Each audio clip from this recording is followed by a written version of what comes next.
Well, good evening, everyone, and welcome.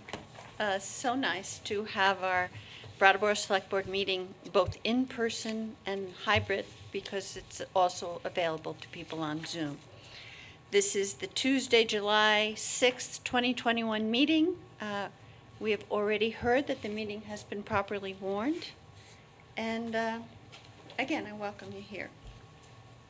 The first order of business is to approve the minutes from June 15th and June 18th and June 28th. Would someone like to make a motion to approve these minutes? Yeah, I'd move to approve the minutes of June 15th, 18th, and 28th. Our clerk has made a motion to approve the minutes. All in favor, say aye. Aye. 5-0 passes. Thank you. Chair's remarks. I have a couple of remarks. I just wanted to inform the public, if they haven't heard, that a meeting was held on June 3rd from the Brattleboro Development Credit Corporation to discuss refugee resettlement. And the Brattleboro Development Credit Corporation, or the BDCC, is working with regional partners and also a group called the Ethiopian Community Development Council, which is a national group, to see about working to make refugees welcome in the area and to provide a welcoming, inclusive community for refugees. That item will be on the agenda on August 3rd. So if anyone has any comments or discussion about that matter, please join us on August 3rd Select Board meeting. I think our town manager has some comments. I do, thank you. Two topics this evening. The first is I wanted to address the work that Groundworks Collaborative has been doing. There's been a lot of attention paid throughout the state and actually throughout the country to the changes in the way that support services are being provided for people experiencing homelessness. And so we knew that July 1st was going to be an important date, particularly here in Vermont with the change in the status of how the state had been providing shelter at hotels and motels throughout the period of the pandemic. That would come to an end in Vermont as July arrived, and there would need to be adjustments made in local governments and community support services all throughout the state. That is in fact happening. There have been some changes that I won't go into all the details of here in terms of exact timing and details of how it's affecting individuals. But institutionally and in terms of our community response, it's important to know that Groundworks has been working diligently to try to add sufficient staff to be able to open its new facility on South Main Street as a shelter. It was built primarily to be the winter shelter so that they'd be self-sufficient by providing overnight sheltering services during the cold weather months rather than having to go out and find a place in the community as they've had to for many years. But the hope obviously also was in the construction of the facility and continues to be able to have that serve as a year-round shelter, but that requires money and it requires staffing. Groundworks has had a difficult time hiring enough people. It's true of a lot of different organizations and industries and commercial areas as well. It's true in social services and has been particularly true for Groundworks in trying to make sure that there are enough trained, experienced people to provide the services that are needed for it to be an overnight shelter and the support services that the clients will need there. In the meantime, it is serving as a drop-in center, as the prior facility did on South Main Street. But in this case, it's larger, it's air-conditioned, it's got better facilities there. So there's air conditioning and food and laundry and showers and sufficient space for people to go there who need food and other services during the day. And we hope that in a matter of the next several weeks that there'll be sufficient staff having been hired to be able to have it be available for overnight sheltering as well. In the meantime, Groundworks is providing services at the motels still for the folks who are still staying there, as well as assisting others in transitioning out of the hotels or motels into a variety of different circumstances, some going to friends and family, some to their own arrangements that they've made, some to other institutional arrangements that are support services provided by Groundworks and other organizations. The town will continue to be supportive and collaborative with Groundworks in these efforts. And again, we hope that in a mere matter of weeks that the overnight shelter will provide a more enduring solution to those issues. And on a happier note, about something we all can come together to celebrate as opposed to the necessity of providing support services for those most vulnerable. Amtrak service is coming back to Brattleboro, and so there's going to be some to do about that. Amtrak is excited and wants to celebrate with communities all over Vermont as they bring their services back to our state. And there's some local organizing that's being done between town government and the DBA and others here. So on Monday, July 19th, the service will resume. And that day there will be a gathering, a celebration down at the location of the train station, Depot Street, where there'll be free ice cream and lemonade and some speeches, we've been told relatively short, that our own select board chair, Liz McLaughlin, along with Molly Burke, Representative Molly Burke, a local representative who serves on the Transportation Committee at the legislature, Amtrak officials and others will have some words to say about the importance of the train service and other public transit services in our area.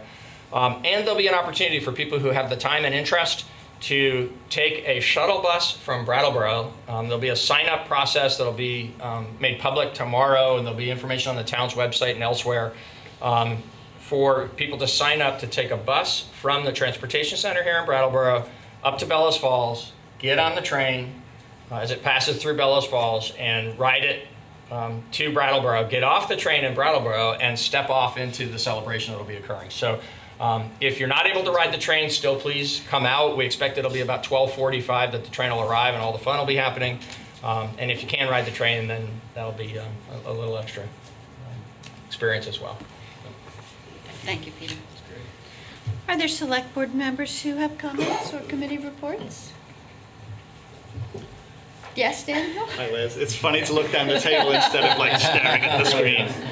It's nice to be here in person. It's nice to see many and all of you. You know, it's I didn't know if anybody would actually come.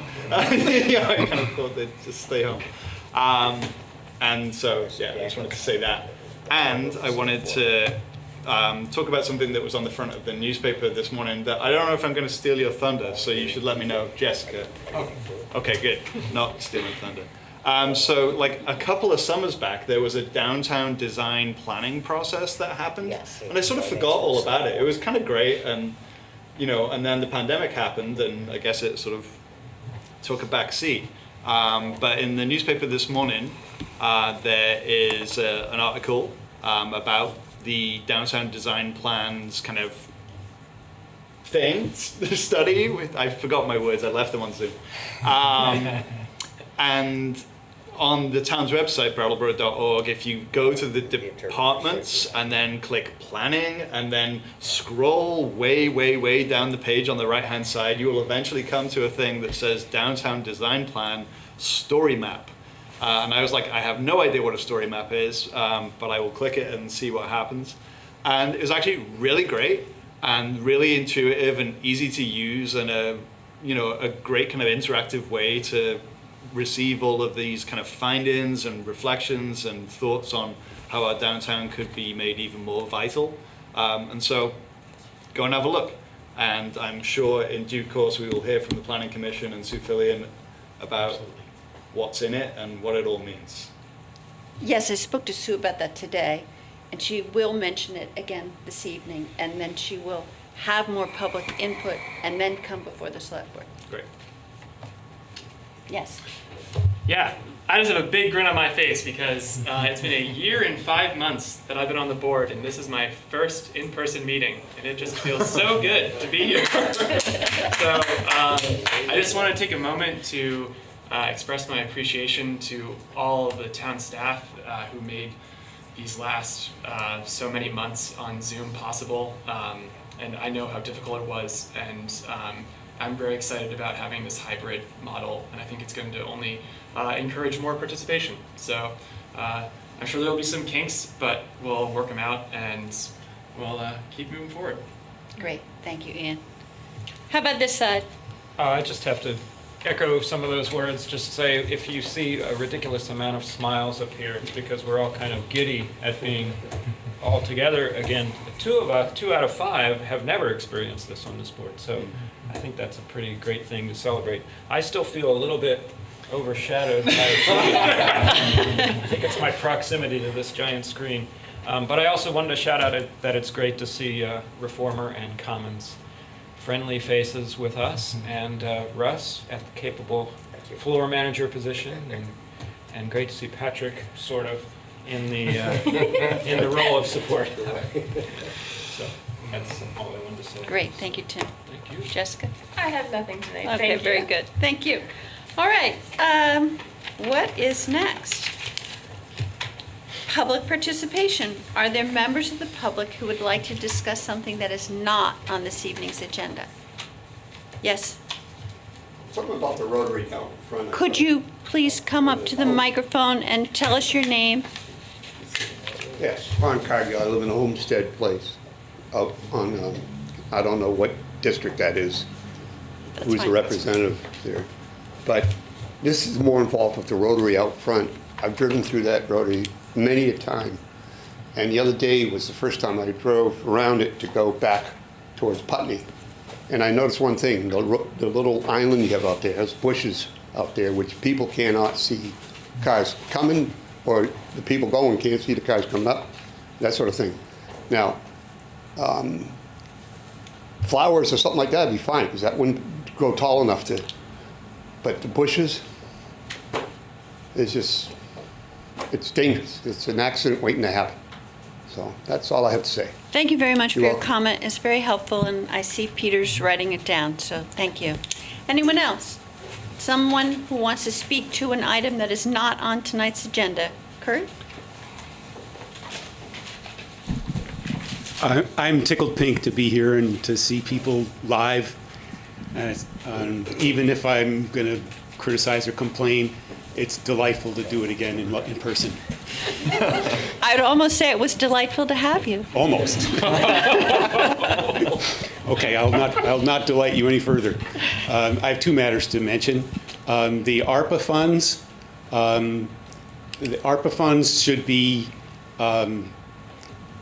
either given directly to the people as further COVID relief, or they should be distributed. And if they're distributed to the people as COVID relief, they should be distributed to people below the median income.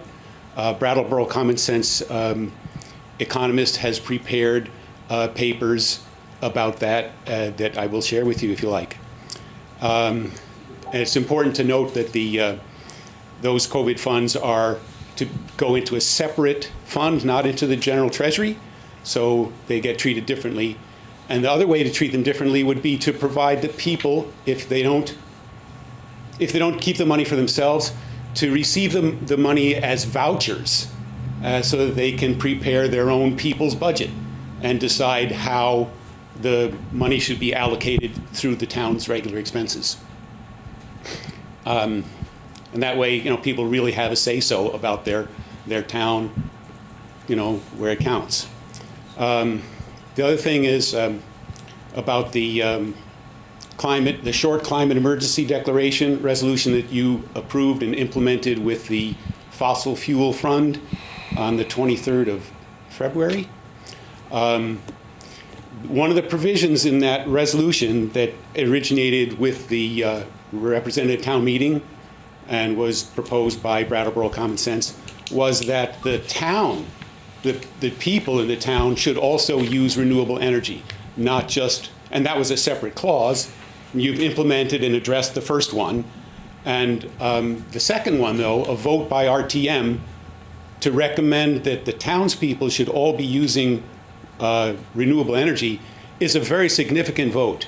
And you should be sure that it is well publicized, even though it's late, it's 3 years late. You should publicize that on the town website, as you do with other significant votes. Along the right side panel, that'd be the appropriate place for it. So, thank you. Thank you very much, Kurt. Someone else? Yes.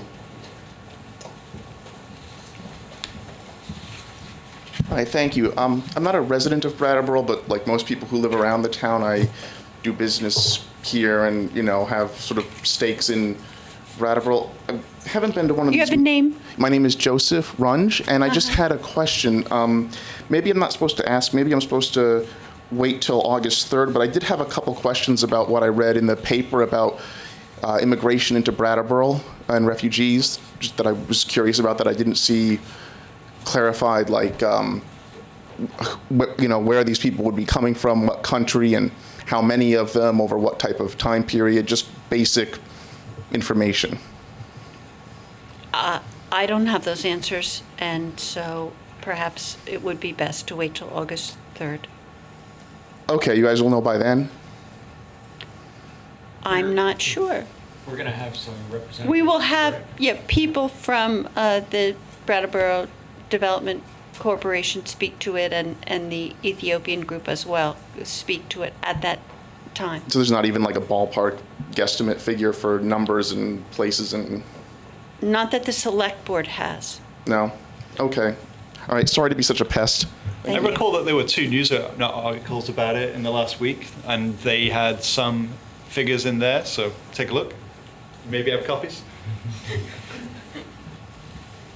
So there'll be both a presentation and discussion about it on August 3rd. Okay, thank you. Yes, ma'am. Hi, Hi. my name is Ann Wright. I'm a resident of the town of Brattleboro, and it's really nice to see you all in person and not on Zoom, and to be back in this room.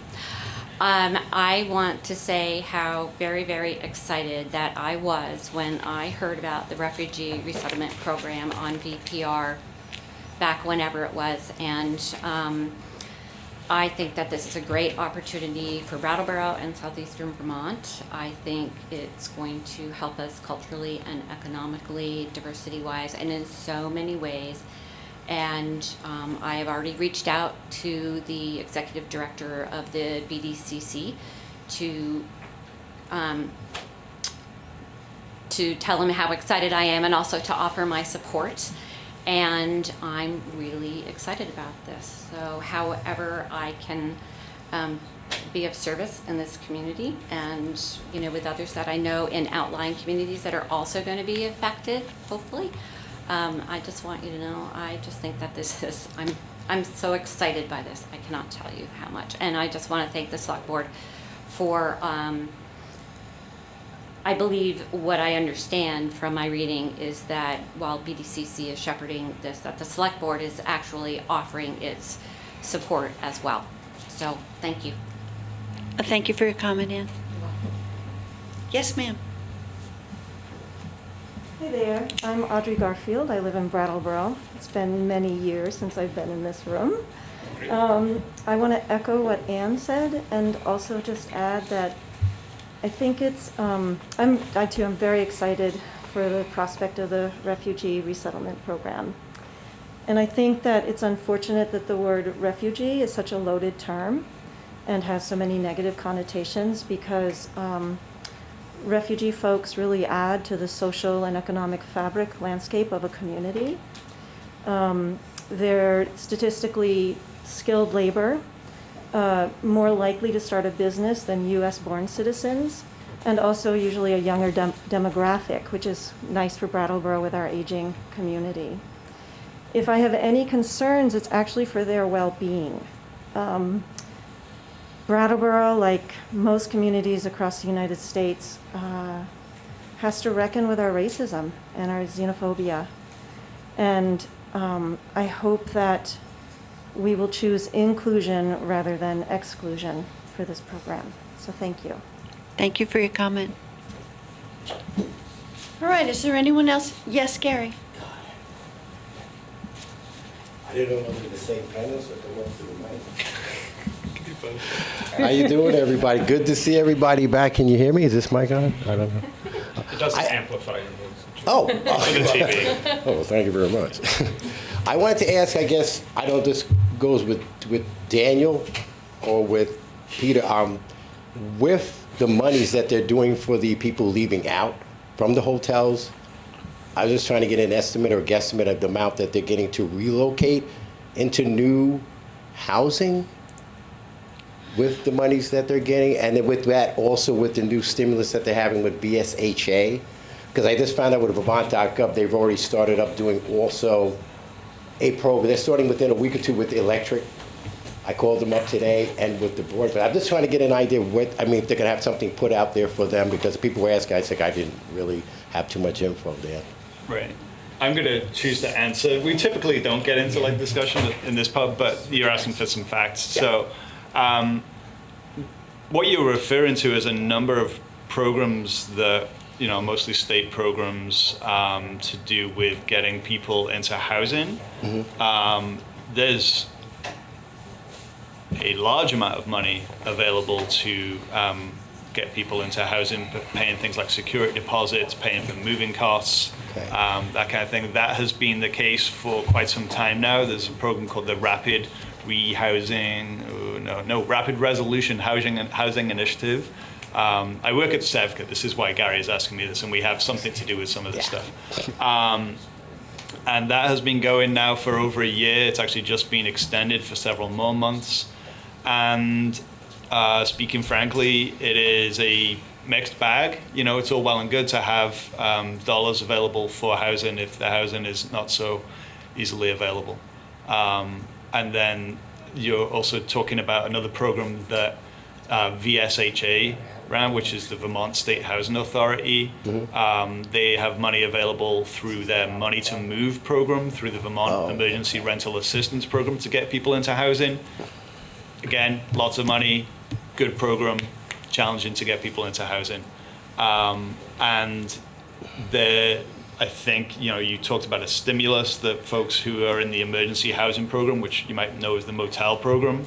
Yes, yes. So Right. people are being given dollars, serious dollars, if they are in the motel program that's due to expire, and they can use that money to do what they need to do to house themselves. So it might be, you know, buying a ticket to go and stay with family somewhere else, or it might be that maybe that can pay for camping. I know for some people, they're actually using that money to pay for themselves to stay in motels.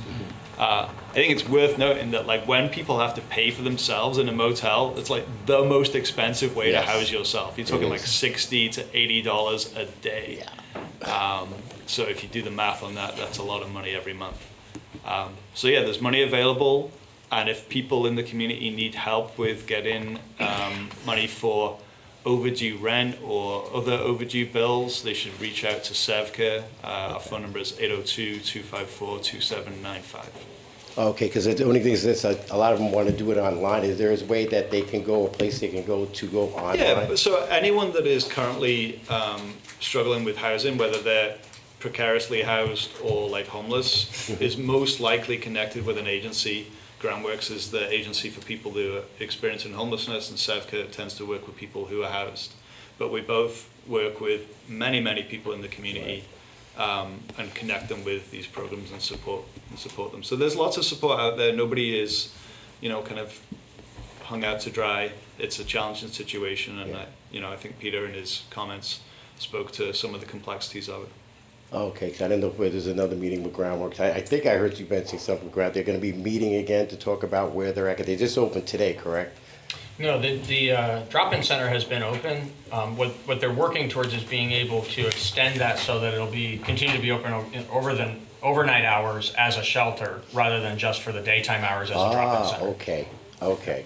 Like I said, I connected with Vermont.gov, and they have also funds available too. So I don't know. You have a way, I guess, putting it out there, because I mean, I talk to the people in the streets that these funds are there, but I'm like, don't know how to access it or navigate. So connecting with an organization like Groundworks or SEVCA will get people moving towards the things that they need. Okay. Another phone number that's really easy to remember is 211. That's very 211 will always point you in the right direction. Right.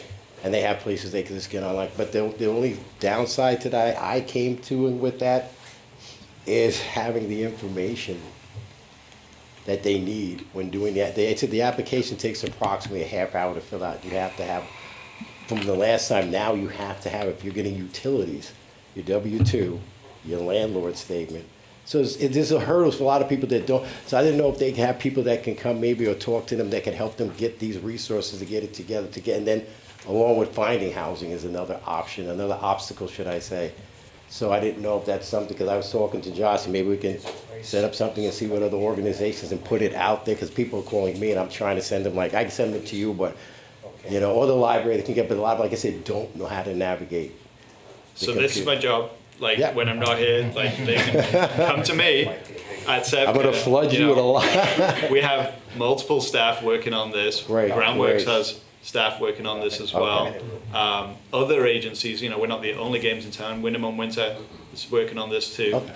You know, so there's plenty of support out there, and I think if anybody in the community is struggling with meeting their needs, you know, whether it's to do with housing or utilities or other needs, they should call Sevka, or they could call 211 for that easy number. And yeah, there's lots of help out there, Gary. I'm not too concerned that people don't know where to go. Okay, perfect. I love it. All right, thank you, guys. Thank you, Gary, for your questions, and thank you, Jenny, for your answers. All right, I wanted to add something to that, if I could. please come to the mic. Yes. I'm a Vietnam era veteran, and when I first got out of the service, couldn't get hired by anyone because of the fact that, you know, Vietnam. We all know the history behind that and how we were treated when we came home, or whether we'd been in Vietnam or just in the service period. I empathize with the homeless situation, but I also take a tough love approach to it. And I worked my derriere off, and when I've seen some of the homeless at Hannaford's and at Price Chopper standing up front and holding signs and saying, "I'm a veteran, please help out." And I know darn well they weren't a veteran, because I'd ask them for their DD 214, and they'd say, "What's a DD 214?" which is your discharge papers. Little things like that. And then I says, they're standing right in front of we're hiring sign. And I says, you know, they're hiring. There's a sign that says they're hiring. Why don't you go in and apply? Well, I don't have an ID. I've heard that so many times. I don't have an ID. You don't need an ID, do you? I'm asking that. You don't need an ID to get hired. And they do provide IDs for people if they do need one, right? I wouldn't know, You wouldn't know. but I Okay. thank you for your comment. Yeah. All right. Is there anyone else who would like to speak to an item that is not on tonight's agenda?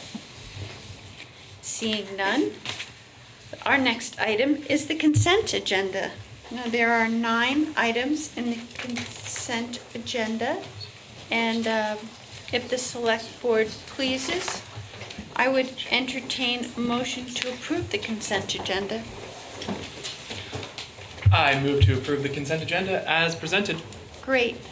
Ian has moved to approve the consent agenda as presented. All select board members in favor, please say aye. Aye.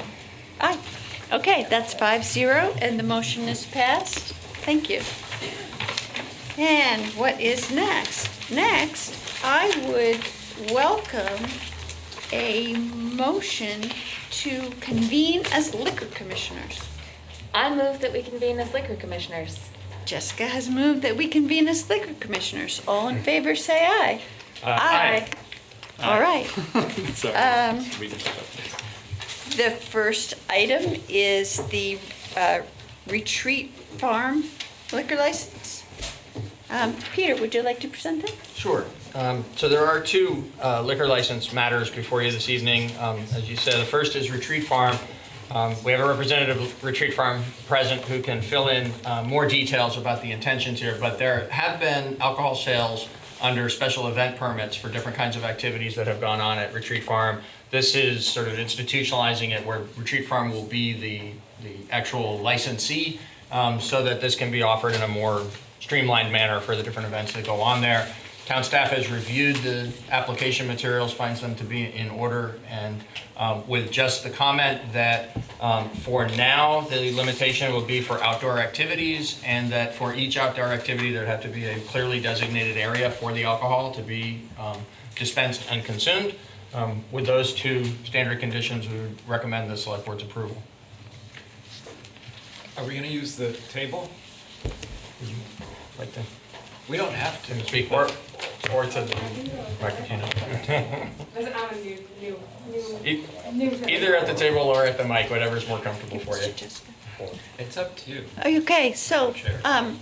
however you'd like to discuss this, whether there at the microphone or sitting down, please just tell us your name I'm and a sorry. little bit about the project.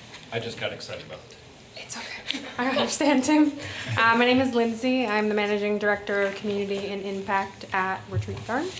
Our goal with our first-class liquor license is to be able to better serve the visitors to the farm, create a better experience, and as Peter noted, just have a more streamlined experience where we feel that the first-class liquor license will also allow us to have better control of our inventory and better procedures and processes in place for receiving and storage of liquor on the property, and will provide sort of a good platform as we work to renovate the North Barn into a community gathering space and eventually a conference center for the community, so that we can gain the capacity as an organization to be handling those types of events and attracting more visitors to the community.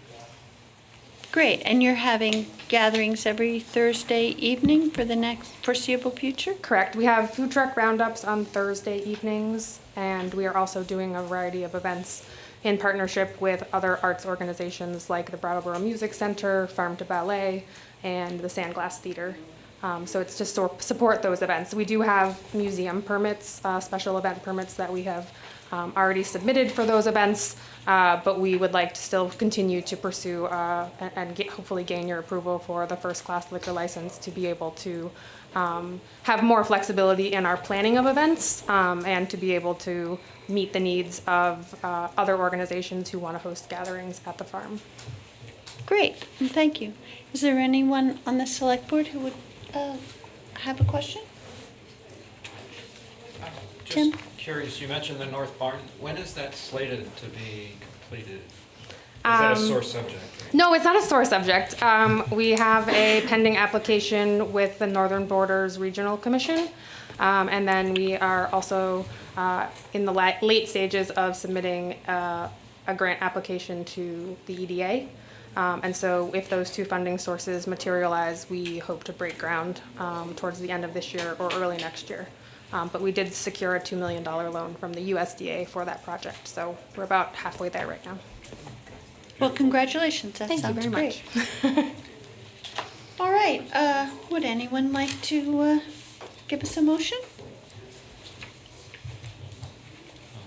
I will make a motion to approve the first-class liquor license and outside consumption permit for Retreat Farm Limited. Thank you, Tim. Tim has made a motion to approve the first-class liquor license and outside consumption permit for Retreat Farm Limited. All select board members in favor, please say aye. Aye. Aye. All right, the motion has passed 5-0, and thank you very much. Thank you very And much. good luck. Thank you. All right, the next item, the first-class liquor license, outside consumption permit, and entertainment license for the River Garden Marketplace. Peter? Thank you.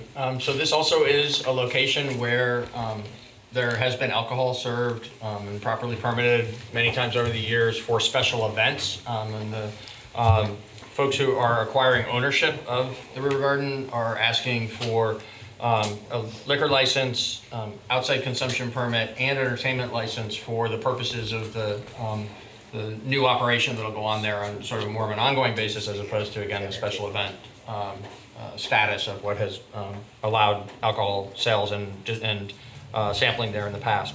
So we have representatives here from the folks that are proposing this. I would say, as with the prior application, that staff has been through the application, done the normal public safety review, and finds this all to be in order, so we do recommend your approval this evening. Great. Would Timothy Brady like to speak to that this evening? Tim Brady with Whetstone, and now the River Garden Marketplace.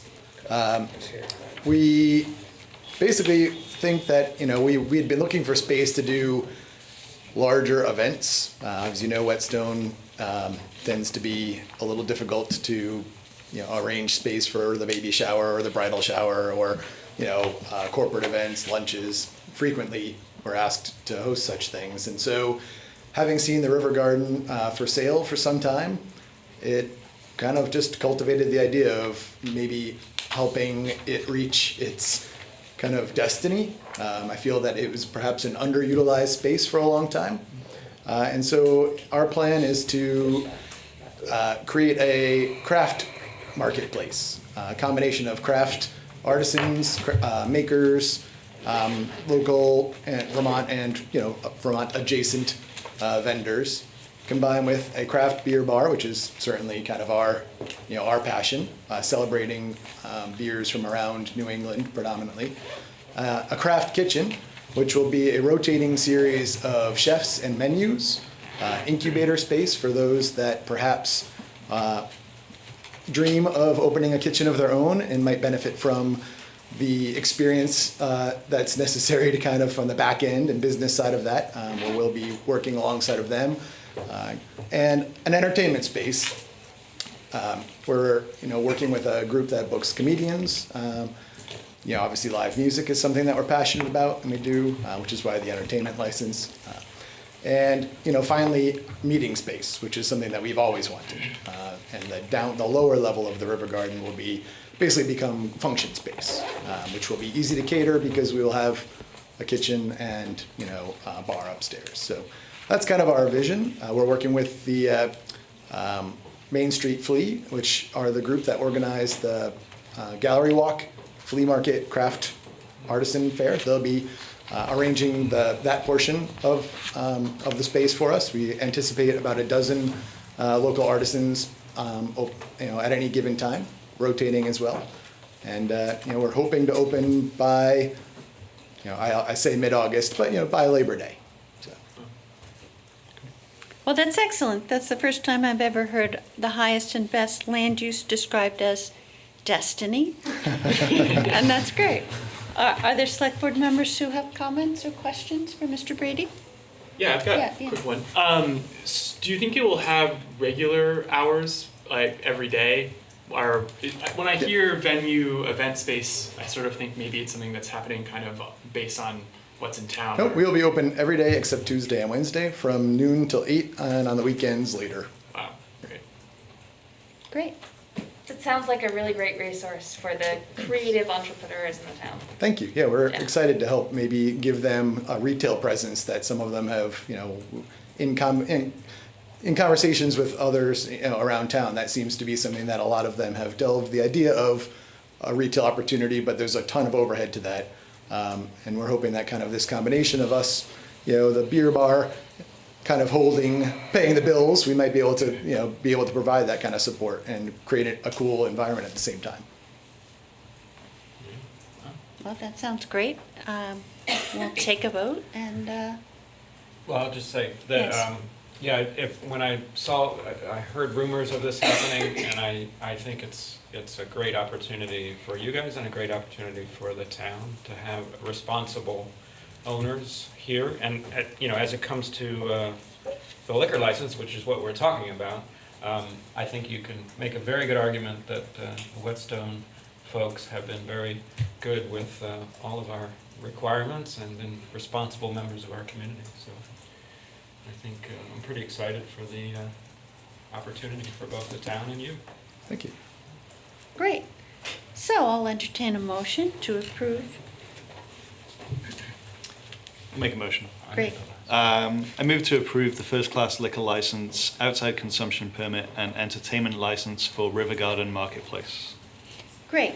Daniel has made a motion to approve the first-class liquor license, outside consumption permit, and entertainment license for the River Garden Marketplace. All select board members in favor, say aye. Aye. Aye. All right, 5-0, it's passed. Mr. Brady, good luck. Thank you. right, now let's, what's the word for quitting? Adjourn. I'll entertain a motion to adjourn as liquor commissioners. So moved. Thank you. And I'll also entertain a motion to convene as water and sewer commissioners. So moved.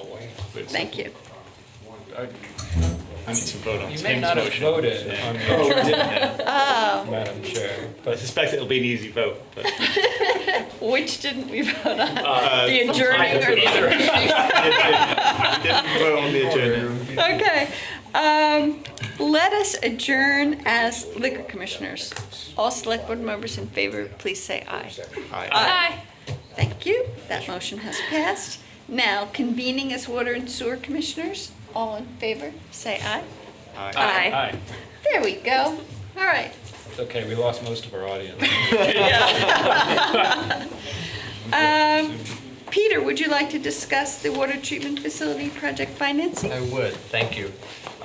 So as you've seen in the memorandum dated June 30th, that's in your backup, currently there are two town employees who are designated as the authorized representatives of the town for the purposes of administering the financing paperwork, the different reporting obligations that we have with the state.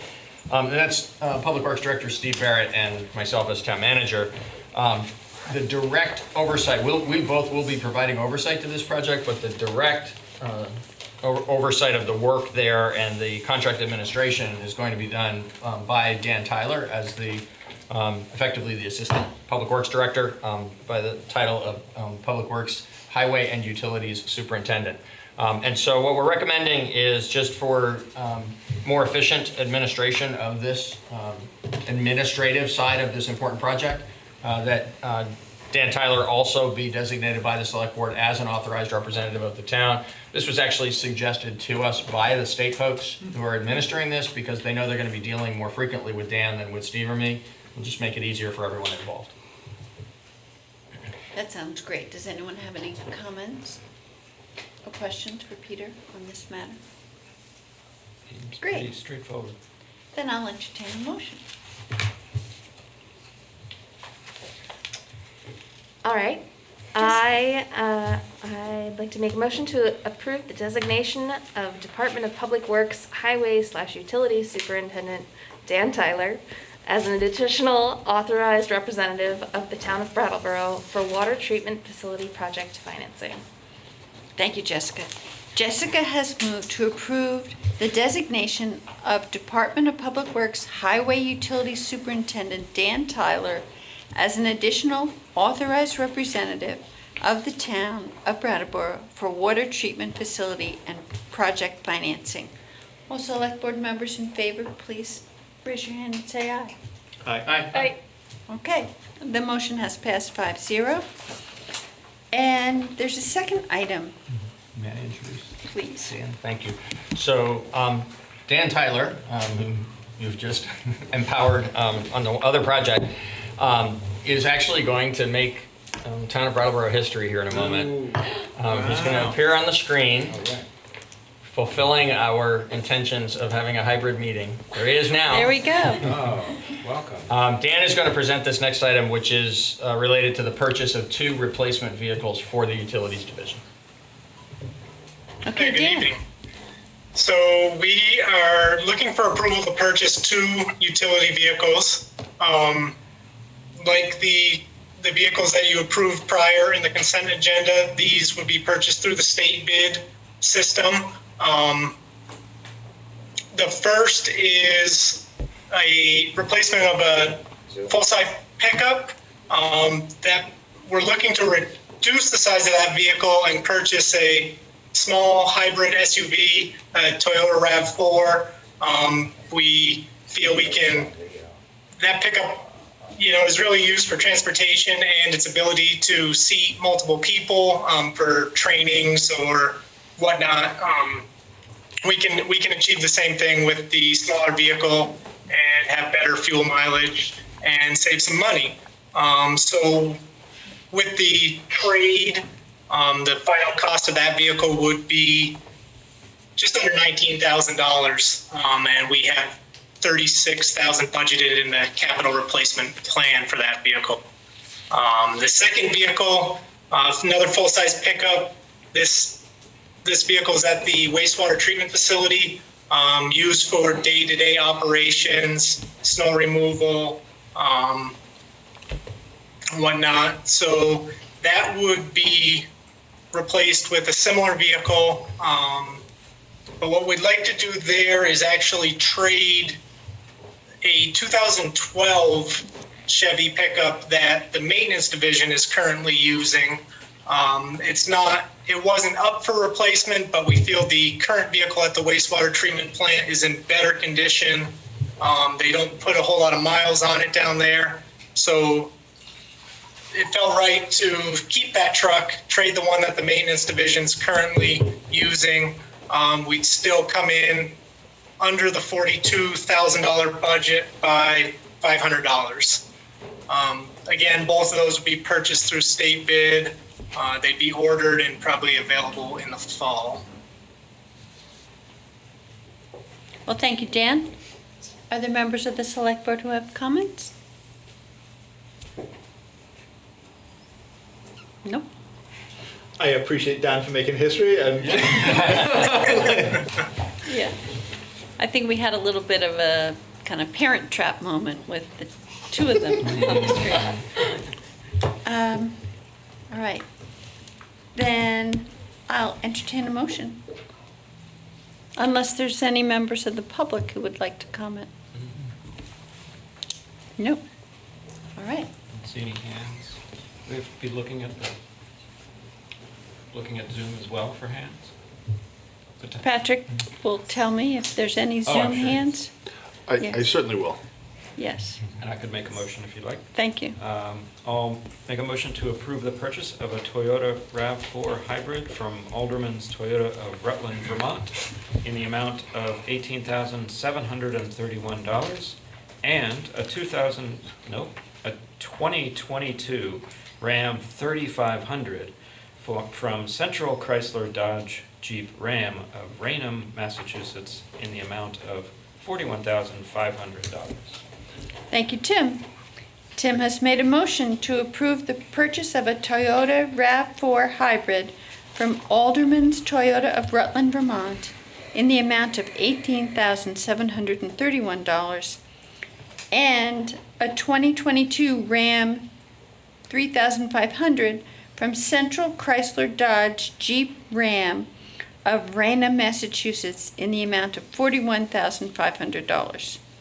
All select board members in favor of this motion, please say aye. Aye. Okay. Just trying to throw us out. Thank you very much. That motion has passed 5-0. All right, our next item, which is, we have to adjourn as Water and Sewer Commissioners, don't we? I move to adjourn as Water and Sewer Commissioners. Great. Ian has moved to adjourn as Water and Sewer Commissioners. All in favor, please say aye. Aye. Aye. Thank you. All right. May I interrupt? Excuse me? Please, yes. I want to just take advantage of this transitional moment to say out loud what is sort of implied by what's happening here in this 10 or 15 minutes of the meeting. So as Sue comes forward to the staff table, because she'll be presenting the next item, we made a judgment in preparation for this meeting, being the first hybrid meeting that we've had, that when there is something that looks to us as routine and simple and straightforward as the item that Dan just presented with the two vehicles, frankly, it would have been, if it wasn't a Water and Sewer Commissioners item, it would have been a consent agenda item. So it seemed right and proper to us that Dan would be able to present that item on Zoom, not have to come out and sit here to be in the meeting. But it's our intent that staff members who are going to present on more complex items, where there's probably going to be some more dialogue related to consideration by the select board, that we'll have folks actually be here in person. If that works for you, we're going to keep making those judgment calls meeting to meeting for a while, and we'll kind of see how it works. If at some point the select board wants to direct that we handle that differently, we'd be happy to receive that direction.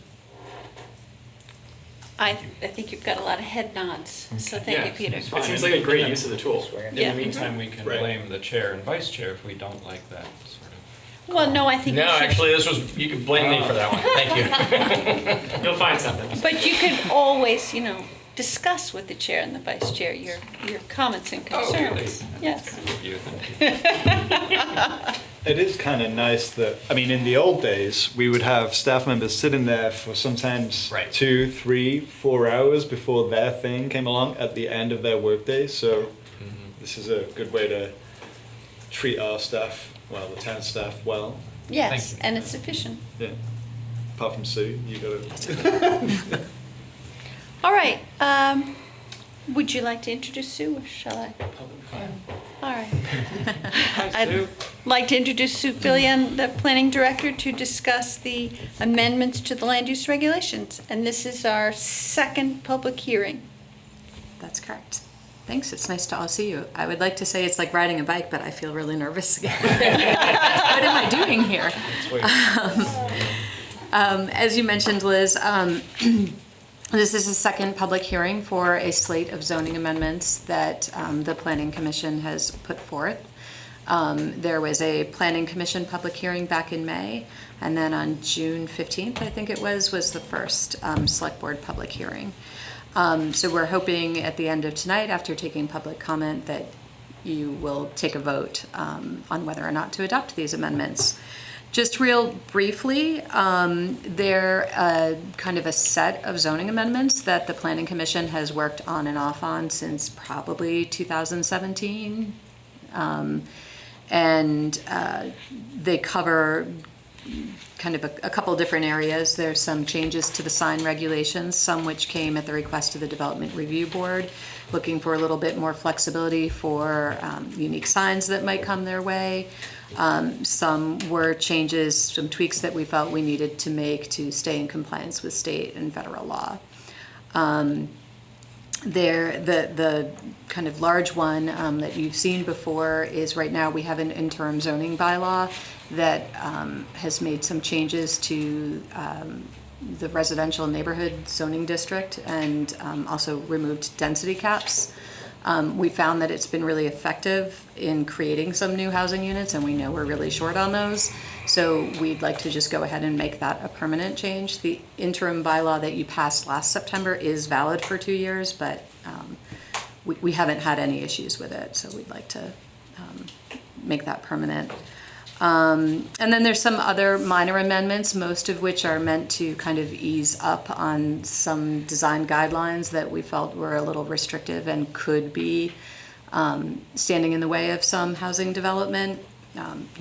Things such as the roof pitch on certain houses and certain planned unit developments. We are also proposing some changes to single room occupancies so that maybe they might be easier to create some housing units as well. And then there are a couple of areas that we're looking to tighten the regulations. One has to do with non-conforming signs. Right now there's kind of this one out if it's a change in the franchise ownership, but no other change to the structure, then you can keep a non-conforming sign, and that's not really consistent with, well, it's not at all consistent with how you should handle nonconformities in law. There is a time when you make a change, and if you have to change the sign, then it should be brought into conformance. And then the other area, two other areas, one has to do with parking lots, major parking lot reconstruction projects. We believe that they should come in for a zoning permit and site plan review so that they can be brought up to date with stormwater regulations and our landscaping regulations, all of which are designed to have the stormwater infiltrate on site first before it kind of goes off site and into our system. And then the last area of tightening is the stormwater regulations themselves. We have an exemption that if you are not creating more than 500 square feet of impervious surface, then you don't need to bring it into compliance with our stormwater regulations. And we have a lot of paved surfaces in town, and so we find that a lot of people are able to meet that exemption, and again, they're not being brought up to contemporary standards. So that's a brief overview. I'm happy to answer questions, or if you want to go more in depth on certain amendments, I'm happy to do that. Great. Are there, yes, Jessica? Hi, Sue. Thanks so much. I'm so excited that all this work is got to this point. I'm really curious because this opens up a lot of opportunity for new building or denser housing development. Is there a plan or a communications mechanism or an entity that you will then pass this along to so that they can share with the public, with property owners, with folks who might be interested in this, how this is an opportunity? So we've kind of already started doing that, but we'll use, so we have a kind of quarterly newsletter that we're trying to put out from the planning department, so we will spread the word that way.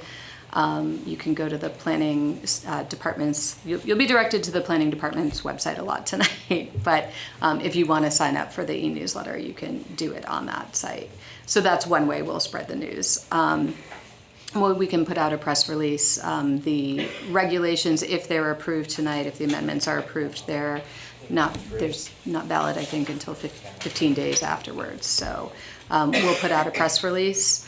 I'm also a member of the Housing Coalition, and at the end of June, we had a landlord summit to help share the information about the state's programs, the ARPA-funded programs. I also spoke about the interim zoning bylaw and had mentioned that there was a second public hearing tonight, as we were hoping to make that more permanent, and told the people that were there, if you came to us in the past and you were denied, come back. You might be available. You might be able to do some things. And that had about 80 different landlords. It wasn't just Brattleboro, but it was good attendance, and there was some follow-up information that was pushed out afterwards. So those are some of the ways that we'll look at doing that. And then, of course, there's always the conversations that staff in the department have, and letting people know what they can do. Great, thank you. Anyone else? No, I sort of expected a little bit more feedback from constituents or, somebody chiming in. I've only gotten one, and that was more of an informational query from a constituent who was generally positive about these changes. So, and I think we reviewed them pretty well At our last meeting. Yeah. Ian? Is the very informative PowerPoint presentation that you gave at the June 15th Select Board meeting available for the public to review besides from the backup material? No, it's not on the website, but I can put it up on the website. I think that would be a good way for people to learn more about it too. So.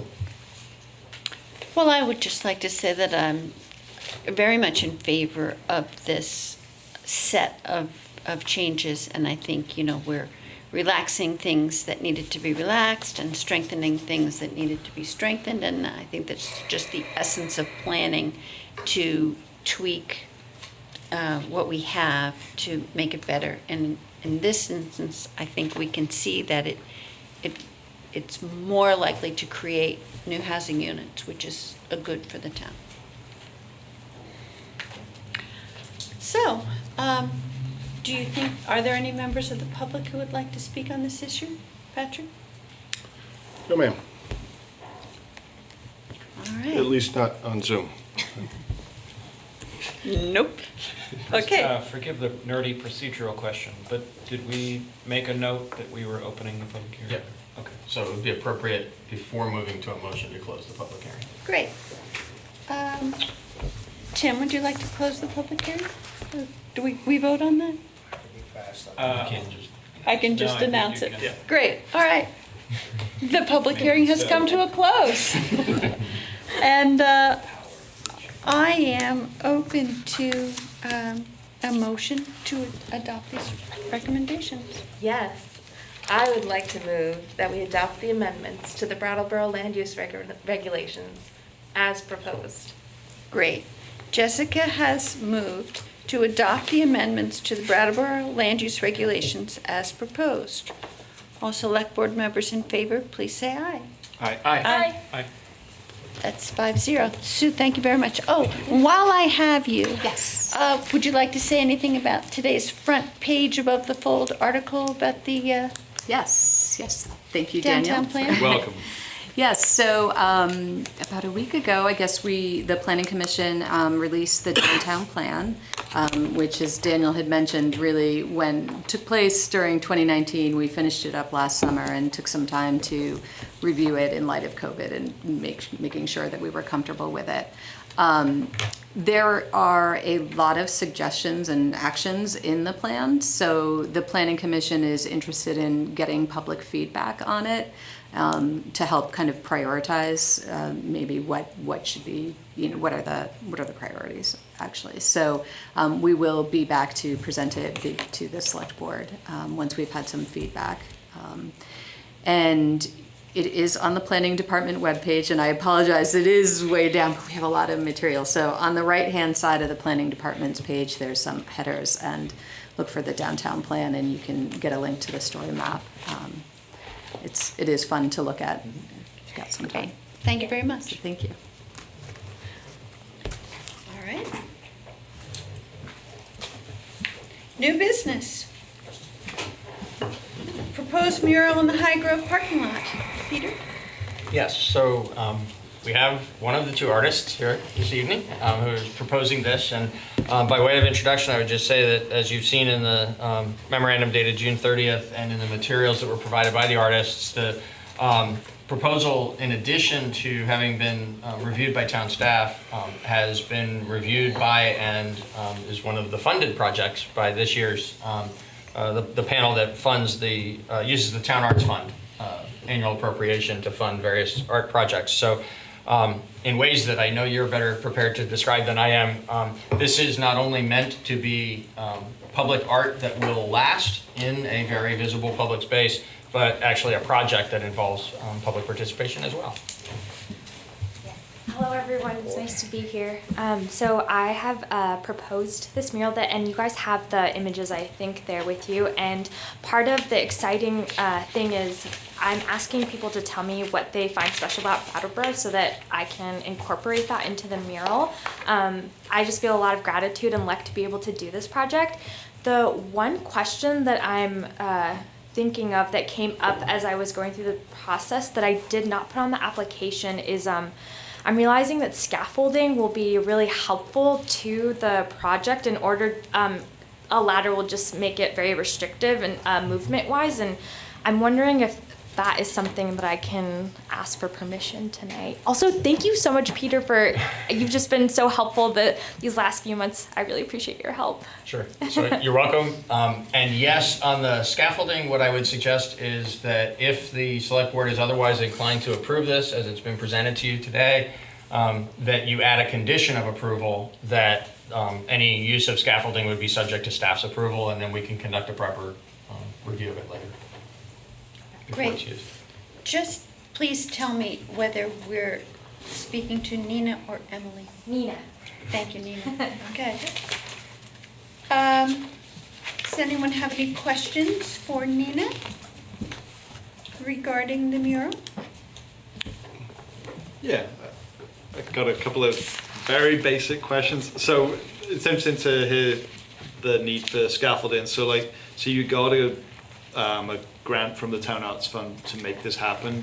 Is there enough funding available to also, rent scaffolding or erect scaffolding as well? I've tried to be strategic about budgeting, and it just seemed to make sense to use some of the funding for scaffolding. Okay, great. And then secondly, this is a project that will involve members of the public. Yeah. How will you do outreach, and how will people get involved, and then what sort of supervision, I suppose, would be needed for that? So that's a great question. I have identified 3 ways. One is flyering. I've already put a few up. The other way is social media. I just haven't contacted the coordinator yet to post that. And the third way is Brattleboro is such a friendly town. Already the days that I've been out there priming, a bunch of people have approached me asking me, and I've been like, yeah, I'll be here every day from 2 to 6, like come on by. And yeah, people I've learned a lot of interesting things about this town that I didn't know. Yeah, so it's a very open process. Can I just ask a follow-up to that occurred to me as you were explaining? So the Arts Council of Windham County is the folks that administer the Town Arts Fund, right? Are they able to help kind of connect you with people that might be interested in being involved in this? I suppose I'm kind of wondering, like, what if the bunch of people that make this mural, I don't know, like, what if it's not the right bunch? How do you get the right people for this job? Well, I think that just like being creative about like what people can do at each stage. I'm trying to think about it like a paint by numbers kind of thing. Like I have an idea of like what it is, but yeah, I think that there will be plenty for people to do. That helps me. So Yeah. so the kind of artistic concept is yours and Emily's, Yeah. and people will be filling in the spaces. Right, yes, while I also see. letting Got us it. know their like what they think makes the town special. Like we're incorporating people's ideas. So it's the ideas that will be incorporated. They will not necessarily. Yeah, I would not want to show up with a paintbrush and do a bit. It would be terrible. So like, yeah, I just want it to look great and people to be able to be involved as much as possible. Thank you. You could help with primer, I think. I have confidence. I'm gonna You roll. can be a primer. I could monitor some scaffolding for a minute. I just have one question. Please. Nina, thank you so much. I walk by this wall all the time, so I'm very excited. Can you use this platform to tell us exactly when you're going to be out and when people can join you, or do you not know the schedule yet? Yeah, so I plan on being there every weekday from 2 to 6.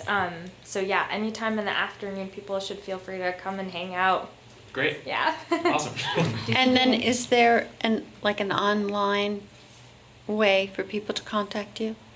Yeah, I've put up my email around on the flyers and also like on social media.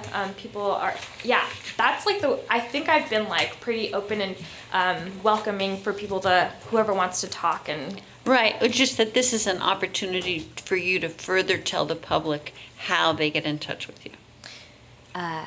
You can text me or call me at 802-689-9068, Parignon@marlboro.edu. Yeah, I don't have a website. No, that should do it. And then you have flyers that are around town. Yes, there's one at the co-op, there's one at the library. I'm trying to assess where I can put them up. That's okay. That sounds great. Yeah. All right, Nina, thank you very much. Thank you. Can I? Please. Nina, I'm super excited about this project. I actually have a question for you that's sort of more feedback oriented for us in our process of doing this, because we don't have a functioning town arts committee right now. Mm-hmm. And from what I read through of your project, you're really getting a lot of input from the greater community and about what the subject matter and content of your piece is going to be. And I also saw the two drawing sketches. They're sort of similar but sort of different. How when you do an art project that is so driven by community ideas and engagement, how easy was it for you to put a sketch together? And how accurate do you think that's going to be for what the final product actually is? Yeah, so I don't know if you guys saw that there was like a painting that we had done. The two images are both in the backup. I'm not sure which one is the painting versus the sketch. The painting is neither, but I would say that more filled-in image is the closest one. That's a great question.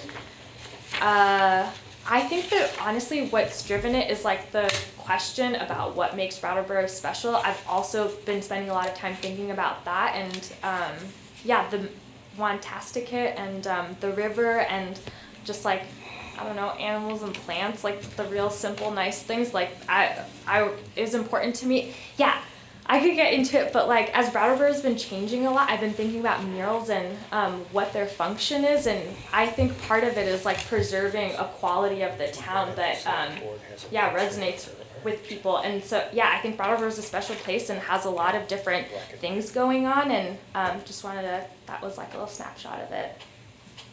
Yeah, thank you. And the Wyndham County Council on the Arts has been helpful. Yeah, yeah. This is a great grant. I recommend anybody who, yeah, I think everybody's creative. People should sign up and do it. It's great. How did you learn about the grant? I learned about it through my friend who is really in touch with like what's going on. It's a little bit tricky. Like I didn't know about it otherwise. Yeah. But I'm sure word will spread because it's only in its second, I think. Yeah. This kind of thing helps. Yeah. Yeah. Yeah, because all the public here will be very interesting. Yeah. I feel really lucky to live in a town that treasures the arts, so I hope we can keep that going. Nina, did you know how that wall came to be? Someone said that there used to be like a mall or something on A Grand Union. A Grand Union, which is the grocery store. Okay. And that's why it's got the weird sort of cutout and a few sort of interesting shapes. But judging by the, these aren't colored or anything. And I think actually they make nice coloring palettes. You could have some 3-year-olds that I know maybe suggest a palette of colors. But I just wanted to say it sounds like a great project, and it will definitely be an improvement over what's there now, I think. Thank you. Great. I can make a motion. First, let's check if there's anyone online who wants to speak to this. Very good. Move along there. I move to approve a mural project proposed by Nina Nabizadeh. There we go. And Emily Tatro, there it is. To be painted on the retaining wall on the west side of the High Grove parking lot. Great, and I would add to that motion, perhaps you'd like to add that any scaffolding for the mural will be subject to staff approval? Yes. Great. Okay, Ian has made a motion to approve a mural project proposed by Nina Nabida and Emily Tatro to be painted on the retaining wall on the west side of the High Grove parking lot, and the scaffolding for the mural will be subject to staff approval.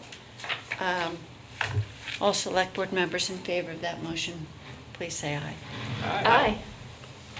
All right, that has carried 5-0. And Nina, we wish you and Emily the best, and we hope for a great public project. Thank you. Okay, the Wilder, Bellows Falls, and Vernon Dam relicensing. Kathy, wherever you like. I really like the table. Yeah, I'll sit. What it's for? I don't think our chair likes it. I like the guests to be comfortable in whatever form that they like. Kathy, would you prefer to stand? No, I'd actually prefer to sit because this is going to take a little bit. If I get agitated, I'll stand up. Don't you worry, Tim. So thank you for, first of all, lovely seeing you all, as many people have said tonight. And as Sue said, it's a little nerve-wracking to feel like talking to a room of people and more. So, yeah, a little nervous, like Sue said as well.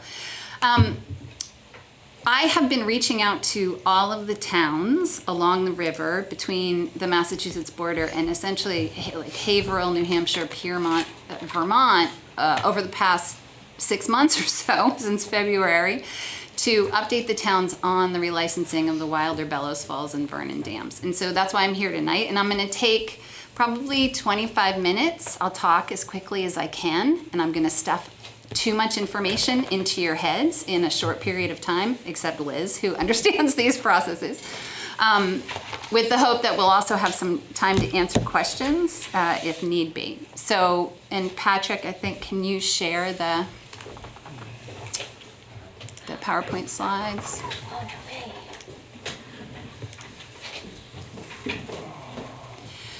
So, as many of you know, I am Kathy Urffer. I'm the river steward from Connecticut River Conservancy, and we have been working on this hydro relicensing process for more than 10 years now. Patrick, next slide. And so this will just zip through really quickly, go on. You know, our work in New England often is focused around dams, both from ecological impacts of dams, so we do some dam removals for those dams that have been left in our rivers for hundreds of years now that are no longer needed, and then a lot of my job is actually focused on hydroelectric relicensing. So from a very basic point of view, there's a basic ecological impact of dams as an obstruction in the waterway, an obstruction in navigation. It warms the water, can reduce dissolved oxygen in the water. It's an obstruction for migratory fish passage, can change the bottom habitat because as the water slows down when it hits the dam, it drops sediment. So just a little quick background so you understand some of the basic ecological impacts of dams. Next slide. The hydroelectric projects in the country are licensed through the Federal Energy Regulatory Commission, or FERC, and these licenses, the terms are 30 to 50 years. So the last time these hydroelectric projects were licensed was 1979. I was 11. I have a 12-year-old, and I am queuing him up to be ready for the next go-round after this one. Next slide, please. And so the regulatory framework comes from the Federal Power Act, and so this has changed over the many decades of our country's history. But in 1986, it was changed in a way which requires FERC to give equal consideration to power and development when you're considering hydroelectric projects, obviously, but also energy conservation, the protection of our fish and wildlife species, recreational opportunities, and preservations of other aspects of environmental quality. And that can include archaeological considerations, it can include traditional cultural properties, indigenous relationships to the river. So there's sort of a broad number of issues that can come up in a hydroelectric relicensing that need to be examined and considered. Next slide, please. And so some of the other things that come up are sort of on par with the federal agency. So on one level, you have FERC as a federal agency. You have the Clean Water Act as a federal law, which provides the states to have some say in its section 401 of the Clean Water Act, where the states have the opportunity to protect their own water quality. And so the states have to issue a certificate, a 401 certificate in these cases. The National Environmental Policy Act is a federal law that requires an environmental assessment sort of at the end of this process. There are endangered species in the river that use the river, and so U.S. Fish and Wildlife Service and NOAA are involved in their federal role to protect those species. And then there's the National Historic Preservation Act. So the state historic preservation officers and offices are involved to make sure that the historic preservation is considered as well.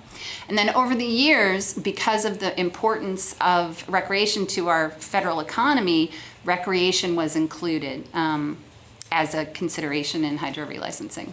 Next slide. Keep going. So these, and you can just go right through, there's 5 of these. So in this relicensing, there are 5 facilities. These 3 are owned by a company called Great River Hydro, Wilder Dam, the Bellows Falls Dam, and the Vernon Dam. You can see are in the river between Vermont and New Hampshire, between essentially the Massachusetts border, and the northern end of the Wilder Pool is in Piermont, Vermont. So it is more than half of the state that these facilities affect, both states. And then click through 2 more. Included in this relicensing are 2 facilities in Massachusetts, the Northfield Mountain Pump Storage Facility in Northfield, and then the Turners Falls Dam in Turners Falls, or Great Falls, owned by a separate company called First Light. So Great River Hydro, those facilities were previously owned by TransCanada, and you may remember in around 2017, they were sold to, next slide, Patrick, I think it's on the next slide. Essentially to a company called ArcLight. ArcLight is an asset investment firm, so a lot of these big, electric utilities essentially and hydroelectric projects are treated as financial assets. And so this is a private equity asset firm that holds an LLC, which is Great River Hydro. Great River Hydro owns all of these projects on the Connecticut River and then several projects on the Deerfield River as well. And I point this out because, to a certain extent, the bottom line that I am trying to communicate is there is a basic question of how much profit that is being generated off our river stays in our community as opposed to how much leaves our community. Next slide. So I'm going to explain how the hydro dams have been functioning over the past 40 years, and then I'm going to explain what Great River Hydro is proposing for the next 40 years. They, for the past 40 years, they have been what are considered peaking projects, which means that behind the dam, water flows downstream and it's stopped and held at the dam for most of the day. And essentially, if you think of the area above the dam as kind of like a bathtub, the bathtub fills up over the course of the day, and then around 4 o'clock in the afternoon, when electricity prices go up, they start to generate at a rapid rate, and then the bathtub starts to drain. And so often, or basically for the past 40 years, they would be generating from around 4 o'clock to 10 o'clock at night. Different, if it's a really hot day and our air conditioners are on, they may be generating in the middle of the day, but the basic pattern is evening generation to capture the higher electricity prices. What you're looking at here is, I think it's June through August of 2014. This is the surface water elevation in the Bellows Falls impoundment. So this is the area north of the Bellows Falls Dam. The dark blue line is a northernmost section of that impoundment. The green and red lines are closer to the dam. And so what you're looking at is the daily surface water elevation fluctuation behind the dam. And if you are out looking at the river, you will notice this in the evening, that the water level may start to drop. And then overnight, it essentially fills back up again. And so one of our concerns has been that this daily surface water elevation fluctuation has been essentially increasing erosion along the banks of the river. And there are certain areas in the river that have been more affected. Next slide.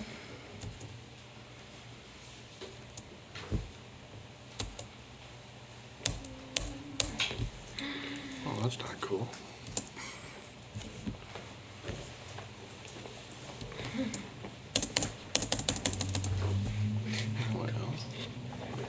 Oh, is that, there's that little window in the bottom, is that messing Yeah, with it? that's, I don't think that's it, but, might need to, Well, Kathy, while this is going on, let me just ask this question. The fluctuations which create, the erosion potential are also the fluctuations that create the electricity. Because the water moves into the dam and it's that fluctuation that creates the energy, correct? Yeah, during those peaking times, yeah.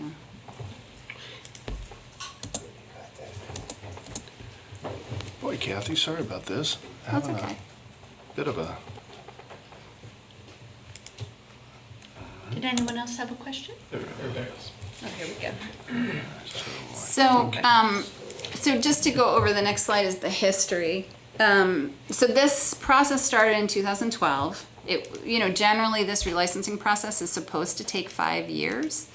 And so you understand a little bit of the background of this process. Because it was such a large one, there was a period of time where The stakeholders and companies scoped studies that needed to be done. And so Great River Hydro, over the course of the past 10 years, essentially conducted 33 different studies looking at, dragonflies, freshwater mussels, migratory fish, erosion along the river, whitewater recreation, a bunch of different things, and flow considerations, just in terms of how the water flows through the river. There's been several delays in the process, which is why we're at 10 years. VY closing, created some challenges for the fish studies, because where there was hot water for decades, suddenly there wasn't. And so the studies were completed essentially in 2019. And by statute, the company had to submit final applications in May of 2017, but there was really nothing of, no real content for proposed changes in those applications because all of the studies were not complete. So they had to submit revised final applications that were put in this past December 2020.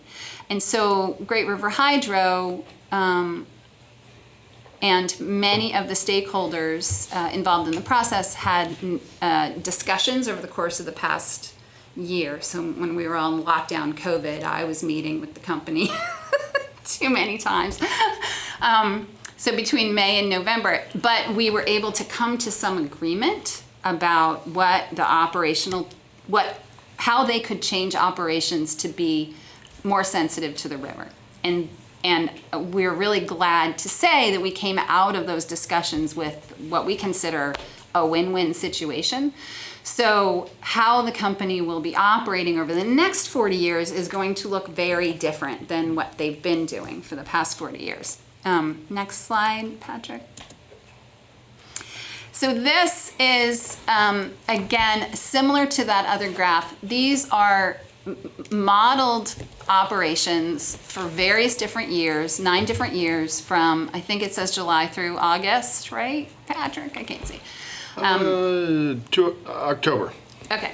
And so what you're seeing there is the daily fluctuation. And this is showing the cubic feet per second coming out of the Wilder Dam, basically.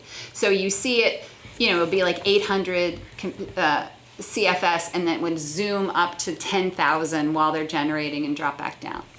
So what you're looking at is essentially a hydrograph of how the river is flowing, and you can see that daily fluctuation.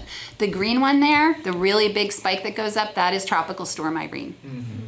So when we have a very large storm, that's called spilling, when there's too much water and it just goes right over the dam, right? Next slide. If in our fantasy world we took the dams out, this is what the hydrograph would look like in those same years over the same months. So you can see this is the natural hydrograph. This is what the animals in the river are adapted to. You can still see the storms, but the river comes up more slowly and it goes back down more slowly. And you certainly don't have that daily, what is in effect from the perspective of the species, a daily huge storm, right, in terms of the flows. This is not realistic because the hydroelectric projects play a really important role in the grid. So the stakeholders were trying to identify where the middle ground would be. And if you can go to the next slide, this is what the middle ground might look like, or what we would hope it would look like. So this is inflow equals outflow, meaning that the water coming down the river gets passed through the hydroelectric facilities kind of in real time and generates electricity as it goes through, and it's not held back. So it's not being held to peak at a later time. And you can see that more closely mimics what a natural hydrograph would look like, which is better for all of the species that are adapted in the river. Next slide. And so under this new license, we came to agreement on a lot of details to constrain essentially how the company would operate for Wilder, Bellows Falls, and Vernon. And so instead of having that, essentially a 2 to 3 foot fluctuation, they're able to maintain their niche in the grid to respond to emergencies by having limited times when they can peak, but the peaking will look very different than how it has in the past. And so they will maintain so the base operations would be inflow equals outflow, meaning they're going to be generating electricity all the time. So they're switching from a peaking plant to what would be considered like a base load electricity plant. The target water surface elevation is a 1 foot bandwidth. So whereas before, when they would peak, they would go 2 or 3 feet, they only have a foot now that they're constrained within. And they have been given, or we agreed upon a certain number of hours in each month for their ability to flex. And so you could think of it as a bank account, right? So December through March, December, say you have 65 hours. At the beginning of December, they can think, project out when they think electricity prices might go up, and they can plan to generate their 65 hours whenever they want during that month, when it is most beneficial for them and for the grid, which is often the same time, right? April to June is the migratory season, and you have very sensitive species coming up the river trying to reproduce. So there's only 10 hours in each of those months to help protect the species in the river. July through October, it's 20 hours per month, and then November, 42 hours per month. And there are some, click through to the next couple things. There are some other constraints, including ramping, meaning that when they, in most cases, when they are going to peak or generate, they will step it up. So instead of going from like 800 CFS to 10,000, they will go from 800 to 4,000 to 8,000, right? So you have a slightly slower ramp up, and on the other side, a slower ramp down. So they will be moving down from 10,000 CFS to what is 70% of inflow. It gets really detailed, until they meet what is inflow, right? What is the amount of water coming through? So it's stepping down. And then the other thing is, if they are dropping the impoundment that 1 foot, they're supposed to refill it within a 48-hour period. Next slide. So what this means, Great River Hydro provided these graphs, which we really needed to get our heads around what this would look like. So the top 2 lines are reflecting the surface water elevation behind Wilder Dam, and we used February real water from February 2009 as an example to look at these. And so the topmost line is what the surface water elevations would look like under this new scenario. And so you can see there's not quite 65 there, but you can see each one of those little dips is one of their 1 to 2 hour peaks where they would be using those peaking hours. The line below it is what it actually looked like in 2009 under the previous peaking regime. So you can see the 2 to 3 to foot, fluctuation there. The lines on the bottom, the red line is what it looked like under peaking in reality in February of 2009, and you can see that change from essentially 1,000 CFS to about 8,000 CFS on a daily time schedule.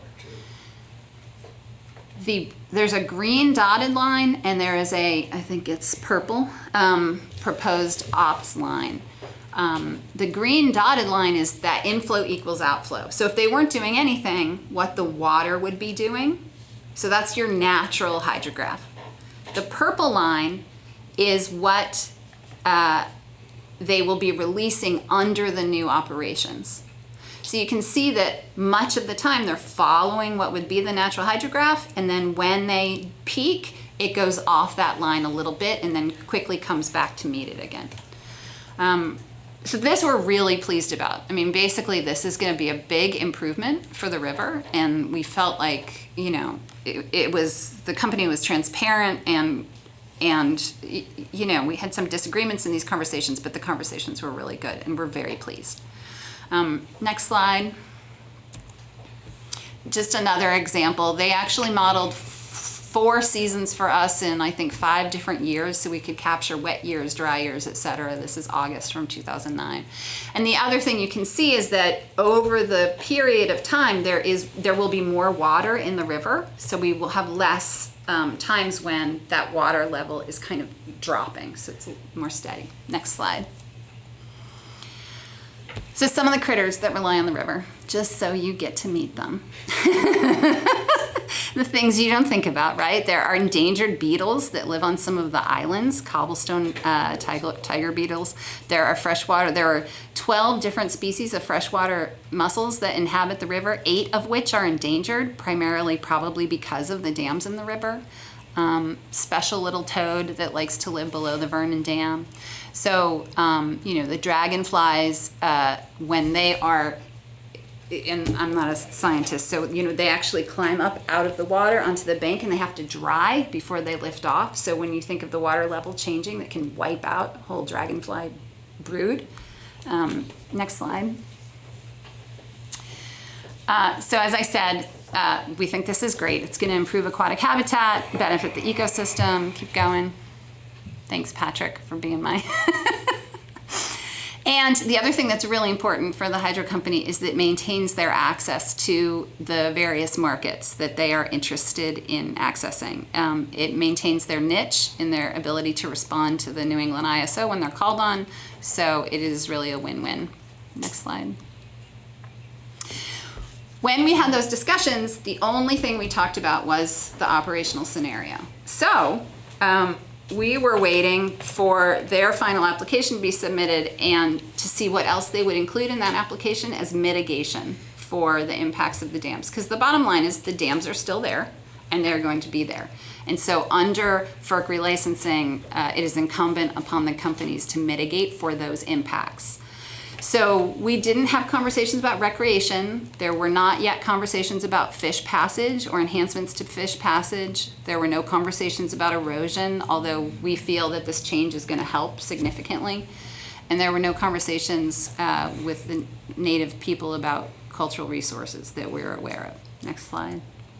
So, we would like to see more. When they put the application forward, they relied on this operational change as their only mitigation, protection, and enhancement measure, which is kind of a legal term for what they are supposed to be providing. And we really feel, as the advocacy organization for the river, that they need to be putting forth more in their proposal over the next 40 years to support the river and the communities. Next slide. So several years ago, we did a survey with the Appalachian Mountain Club to try to identify from the town's perspectives what various towns would like to see. And we put forward these recommendations to FERC as possible things that the company could do to mitigate for recreation. In the initial application, Great River Hydro didn't propose any of these. Since then, they've been asked for more information from FERC, and so they have provided an Excel spreadsheet which indicates to us that they will be providing more than what they initially said, but it's still, for 100 miles of river and 30 towns, it's still inadequate in what they have proposed. Next slide. And they did not, they provided these Excel spreadsheets, but no narrative or explanation of what they are actually going to do or what it's going to look like. And the cost proposal here for recreation in particular is, amounts to about $58,000 a year for the next 40 years. The revenue that they put in their application as an example under the new operating scenario for 2019 is $33 million. Just to provide some scale for why we think they should, be providing more. Next slide. Is that per year? Okay. Yeah. Okay. These are some of the migratory critters that we're concerned about that come up the river to spawn. And so one of the considerations is fish passage. And, some of you may have been at the fish ladders at Bellows Falls. Those ladders are in place because of the last relicensing in 1979. So this is our opportunity to make upgrades to these ladders. It will not happen at any other point. So the fisheries biologists in both states and the U.S. Fish and Wildlife Service, I think, have been discussing what improvements should be made, but this will be a major capital investment that we expect under this relicensing to improve the ladders for the migratory species. And each one of these travels through the river in a different way. So it's not like you can just open a ladder and they're going to come in. There's a lot of detail in terms of how they get triggered to enter, how they pass through the water column, etc. So next slide. So one of the goals is safe and effective fish passage for all of the species that need to get up the river to reproduce. Next slide. Keep going. And so, as I said, the erosion, to a certain extent, because of the changes, we feel like the erosion along the river will be, it will be less impactful. One caveat, or two caveats, I guess, is at the northern end of the Wilder impoundment, you have above that 3 other hydroelectric projects owned by Great River Hydro called 15 Mile Falls. Those are still peaking facilities, and they will be peaking facilities until 2032 at least, when they begin a relicensing process. And so while the way the river flows in the southern part of the state will change, there will still be an influx, and those are actually much larger projects. There'll be an influx of water coming into the northern end of that pool, and that may cause fluctuations at the northern end of Wilder. And so we feel that the company should provide for monitoring that and assessing, and if needed, money for the farmers up there and the property owners up there to protect their stream banks and their land. Next slide. The other thing, frankly, that is super exciting is the fact that we have a huge river system that is going to be changed radically under this new license. And so there's a great opportunity here to monitor what that means and how it's going to change. And so as an example, for anyone who's been out in the West River, right at the marina, swimming, it's really kind of muddy and sandy bottom there. What happens is that part of the Connecticut River is the Vernon impoundment. So it's the bathtub of Vernon. Water comes down the West River, and it hits that, and as the water slows, it drops its sediment. So the whole bottom area there at the confluence has sediment because of the fact that the Connecticut River is not moving all the time. As the Connecticut River starts to move and the West River moves into it, that sediment may move, and we may have very different bottom habitat in 10 years at the mouth of the confluence there. That's going to be a fascinating change, and frankly, we feel like Great River Hydro should support both, research from Dartmouth, UVM, UNH, to look at this over the next 10 to 20 years and to sort of assess these changes and understand from a geomorphological perspective, like what may be happening. Next slide. Let me just ask a question. Has the idea of dredging the West River sediment been proposed? Because No. it is kind of unnatural sediment disposition that we're kind of left with. Yeah, and it's true for each of the tributaries. I mean, I think with this change, we will see, my hope is that we'll see that shift and we'll start to see much more appropriate habitat for the species that are coming up river. Just because dredging is a very expensive thing, and they are, the people who could do it. Yeah. So, as I said, I'm reaching out to all the towns and everybody who will be patiently listening to me go on and on about this, because we are about to have a public comment period. And on this final application, right now there's a period where the application has been submitted, FERC is requesting additional information, but at some point FERC will deem the application complete, and that is the point at which we will have 60 days to comment.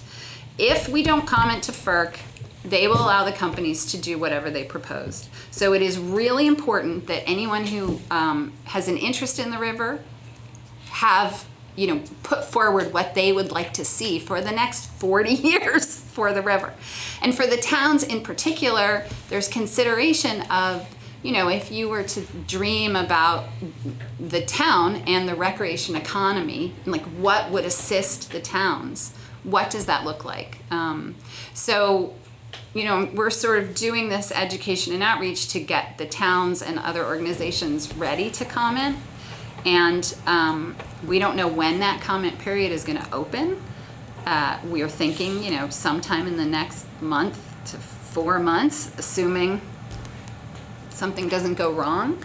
And we are trying to make this as easy and painless as possible. So we're actually going to be putting together, we have on our website how to comment. We're going to be putting together for the towns and everyone actually a how to comment, like step-by-step template, a template letter, and a summary of our concerns, what has been put in the license, and what we would say would be, a better alternative.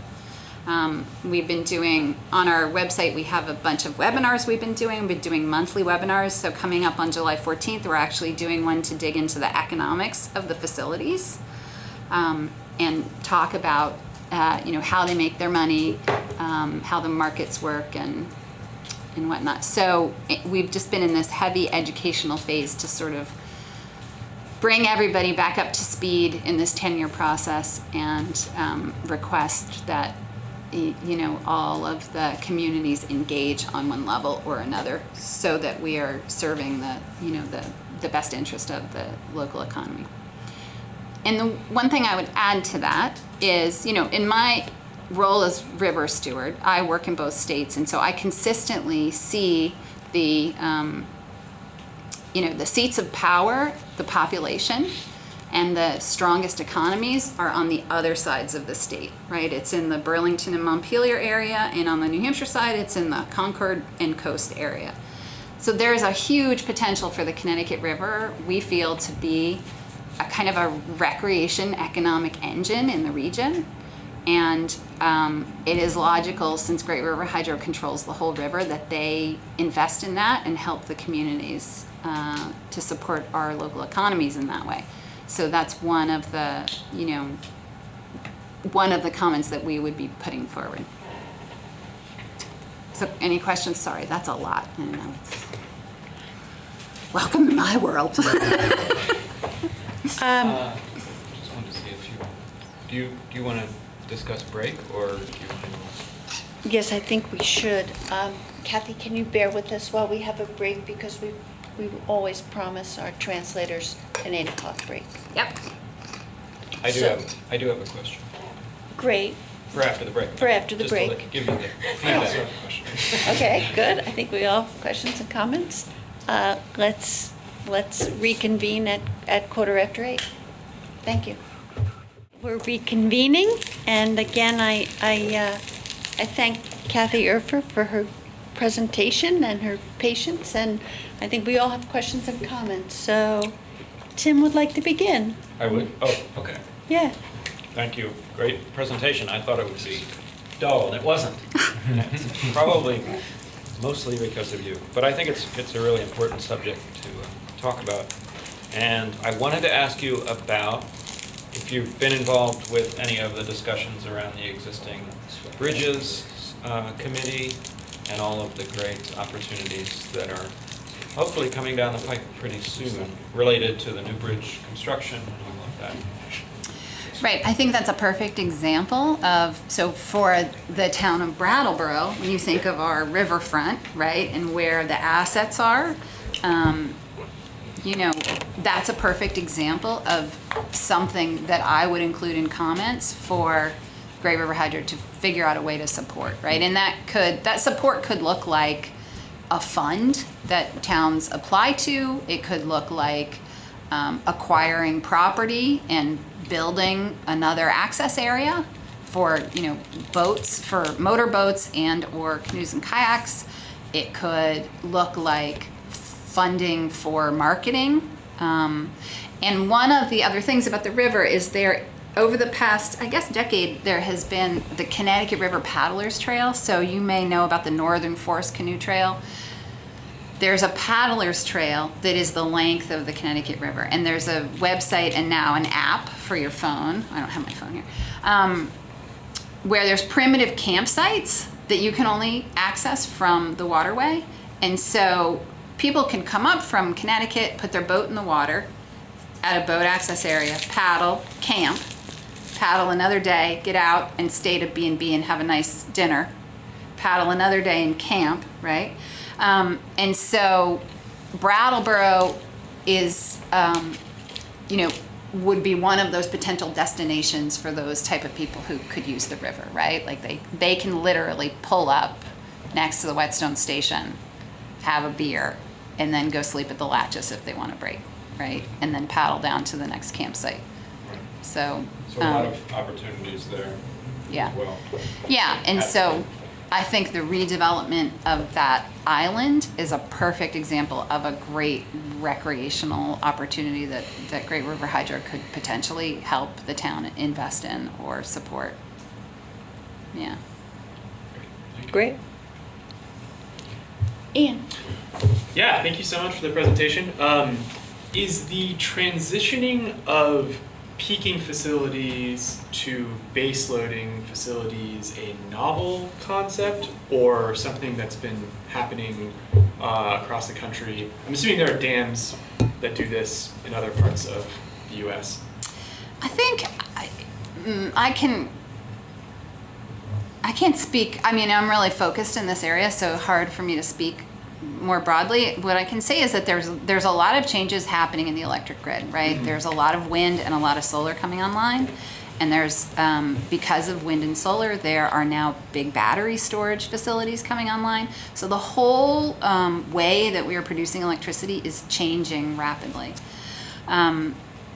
For a lot of, and then, the other thing is over the course of the many decades, we have more and more ecological knowledge, right? So we know more now how damaging peaking can be on an ecosystem than how it may have, what we thought in the past. So I think it's like kind of a combination of those things. And what it comes down to is often, the state, through the state 401 process, the states have to meet their water quality standards. And so more often I believe that the states are requiring hydro projects to move to run-of-river or closer to run-of-river in order to be able to meet the water quality standards. And that is, so you have this sort of federal process with FERC where you can comment to the FERC docket on this.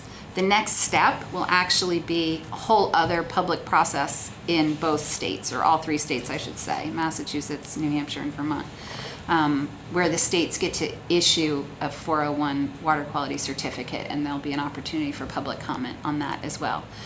Some of the things that are considered in the federal process are not necessarily considered in that state process. So for instance, the consideration of traditional cultural properties and the relationship of indigenous peoples to the river and trying to mitigate for that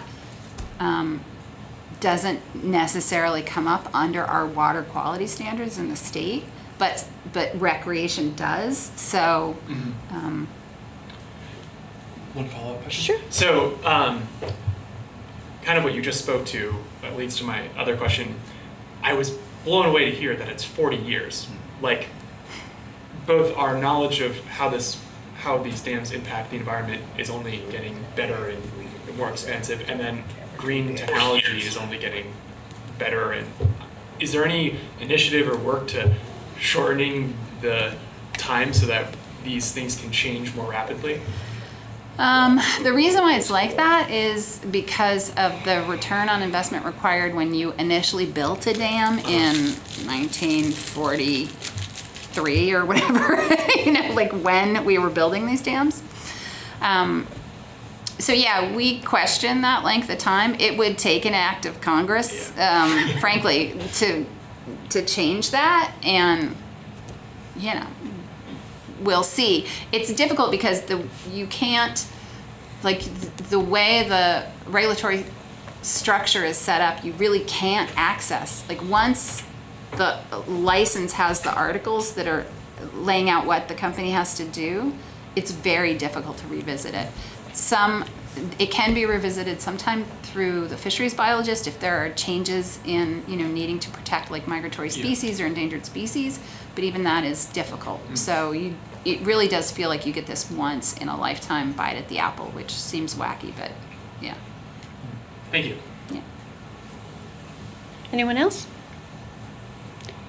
All right, I have a couple comments. First, Kathy, I really want to salute you for your achievement here, especially with negotiating for the differences in flow. That's really terrific.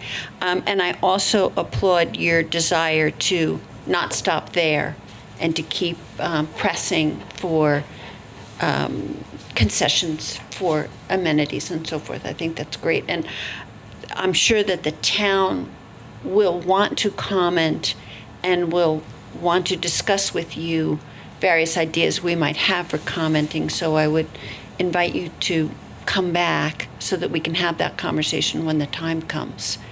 There's just a couple of little questions that I always think that if you're going to be monitoring, I think the monitors should have a trigger, for whatever you would find. If there's a problem, you would want to have a trigger for action at those triggers. So I'm hoping you'll include something like that.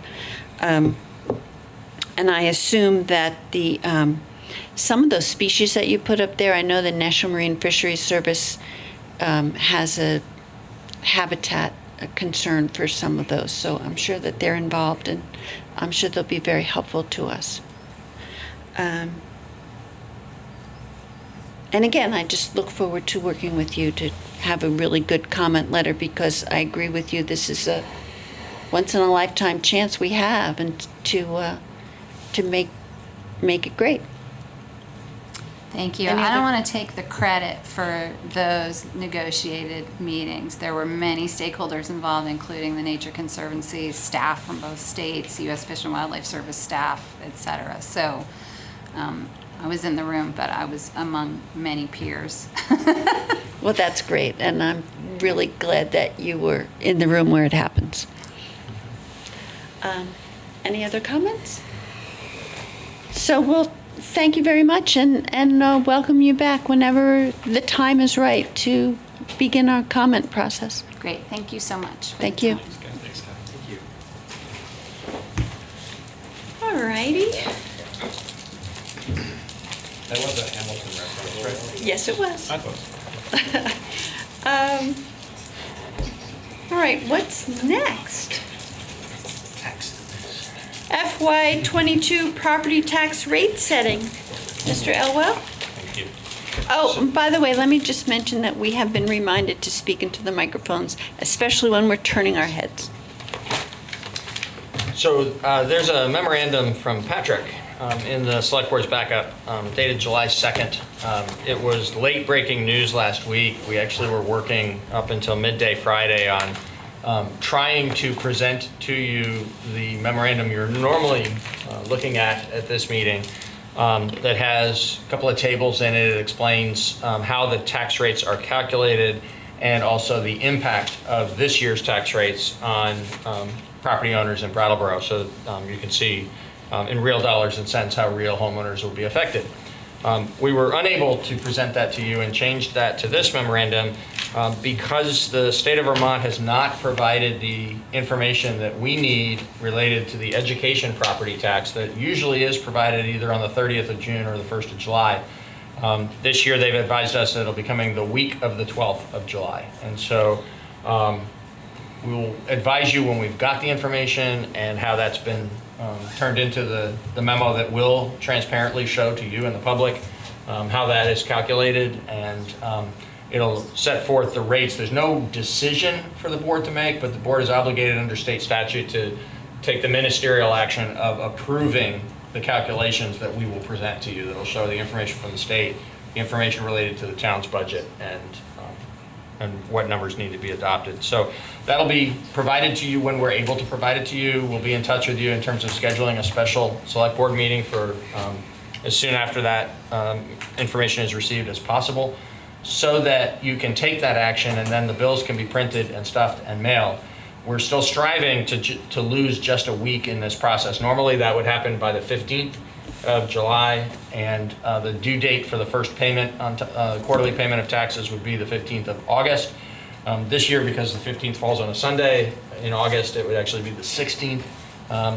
And if we are able to get this information early enough in the week of the 12th, bring it to you, have you take the action you need to take, and then get the bills printed and stuff, we believe that we can get them out by the 23rd, making them due on the 23rd of August and losing just 1 week in the process. Okay, stay tuned. Sounds great. All right, thank you, Peter. Would you also like to just move right into our summer meeting schedule? Sure, thank you. And this is the result of some coordination that has gone between the select board members and town staff, and so it's information well known to the board. I'll just read through it to announce it to the public. It'll also appear, it has appeared in this form, in this memorandum, dated July 1st on the town's website and as part of the backup for this meeting, but we'll also now change the schedule of meetings on the town's website so that it's clearer and easier, more visible to people. There will not be a July 20th regular select board meeting. It's quite common that the select board cancels either the second July meeting or the second August meeting, or sometimes both, depending on the workload in any given year.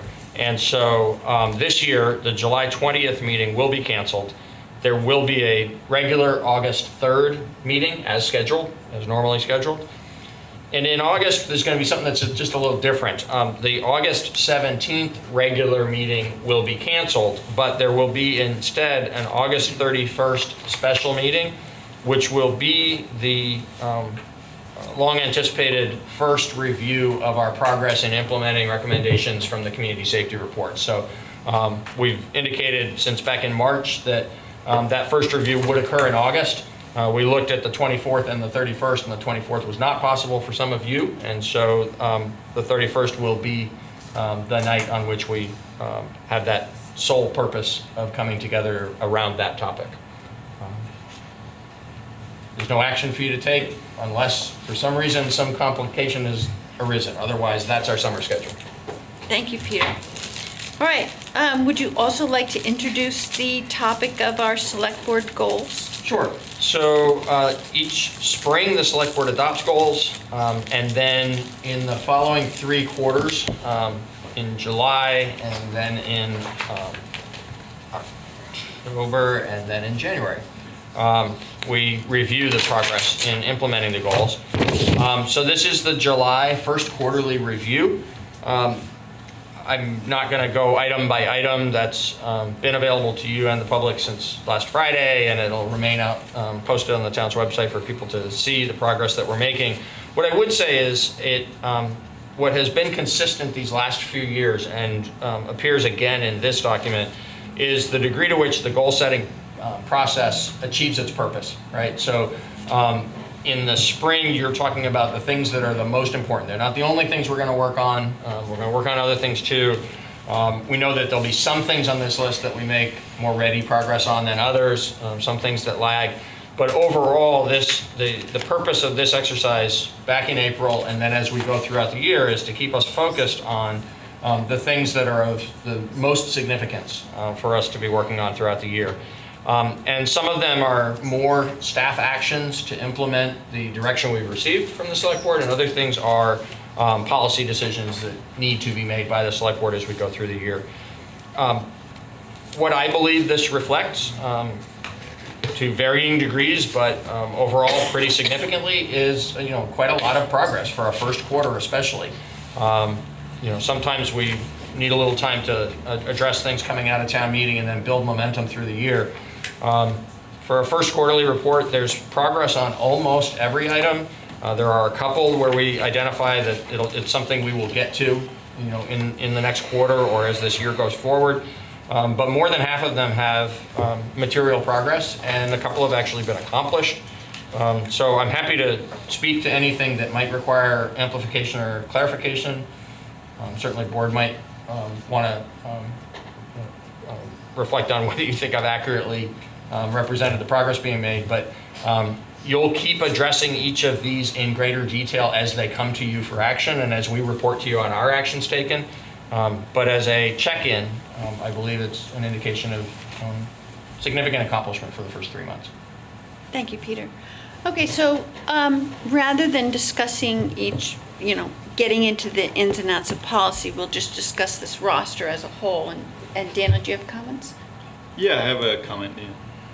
Would you like it? I would. Very well. In public participation at the beginning of our meeting, Mr. Dimes made a comment about the use of ARPA funds, which is the American, I never remember, is it Recovery or Rescue? It's either one will do. Yeah, American Rescue Recovery Plan Act. The town is slated to get uncertain dollar amount. And Mr. Dimes's comment, I felt like, perhaps was informed by a belief that the dollar amount was certain and that the use of funds, could be X, Y, and Z as economists has investigated. And one thing he mentioned was that, the funding should be given to townspeople as a stimulus payment. And so, like, the best case scenario, if I'm speaking correctly, and someone will correct me when I get it wrong, I believe was around about $3 million for the town. Divided by, say, 12,000 people, that's $250 per person. And so I just want to put that math out there in the world. And I think that, as a use of one-time funding from the federal government, that is not a wise choice to spend it on $250 per person when we've already had 3 stimulus payments from the federal government for households in this town. And so I just wanted to say that because I don't want members of the public to think that we've got this massive nest egg of money that we're hoarding for, I don't know, spending on things like parking lots or something terrible like that. Well, Daniel, it's interesting because I took the bait. I just think that, just basic civics tells us that money to a town is for purposes that we collectively decide to spend it on for the operation of the town. And if that is the intent of the ARPA rules, I believe that is how we should spend the money. So, of course, it's all unknown and subject to future discussions, but Right. basic civics should prevail.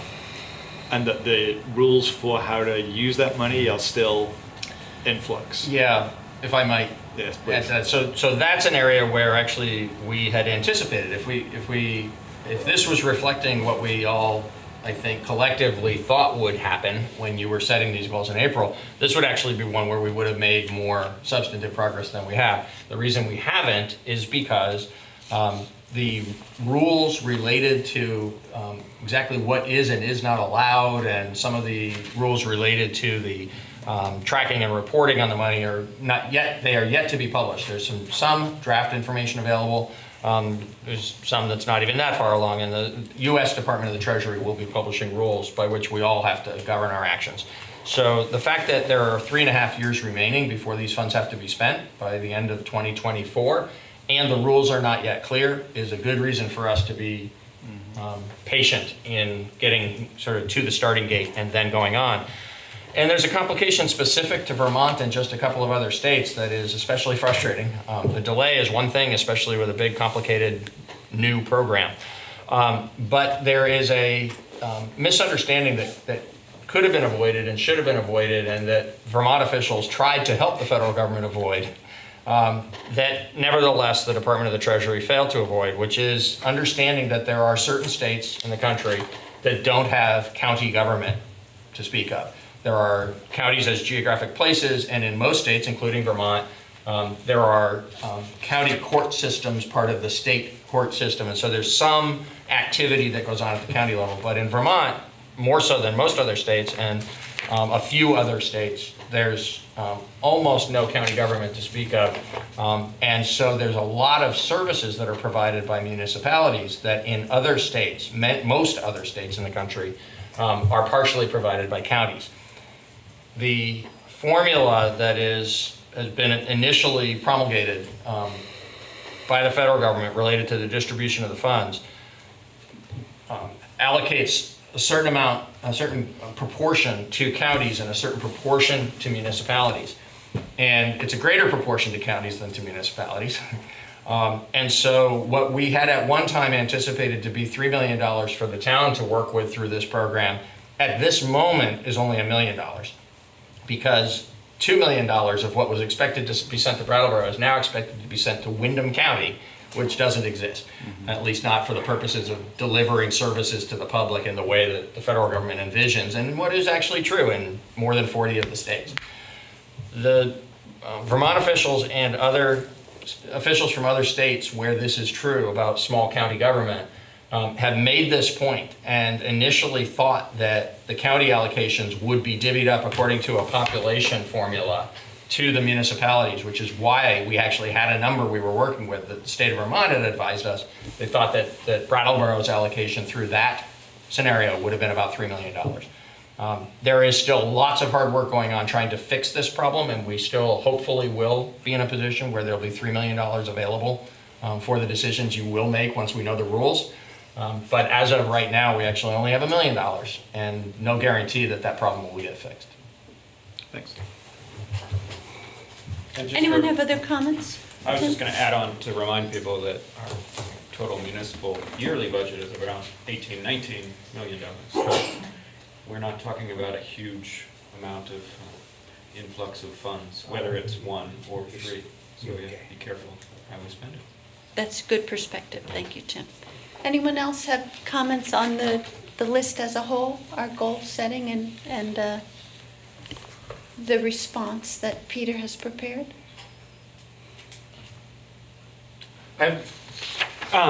Ian. Do you need any clarity on any of them? You feel? I feel like it's a good check-in.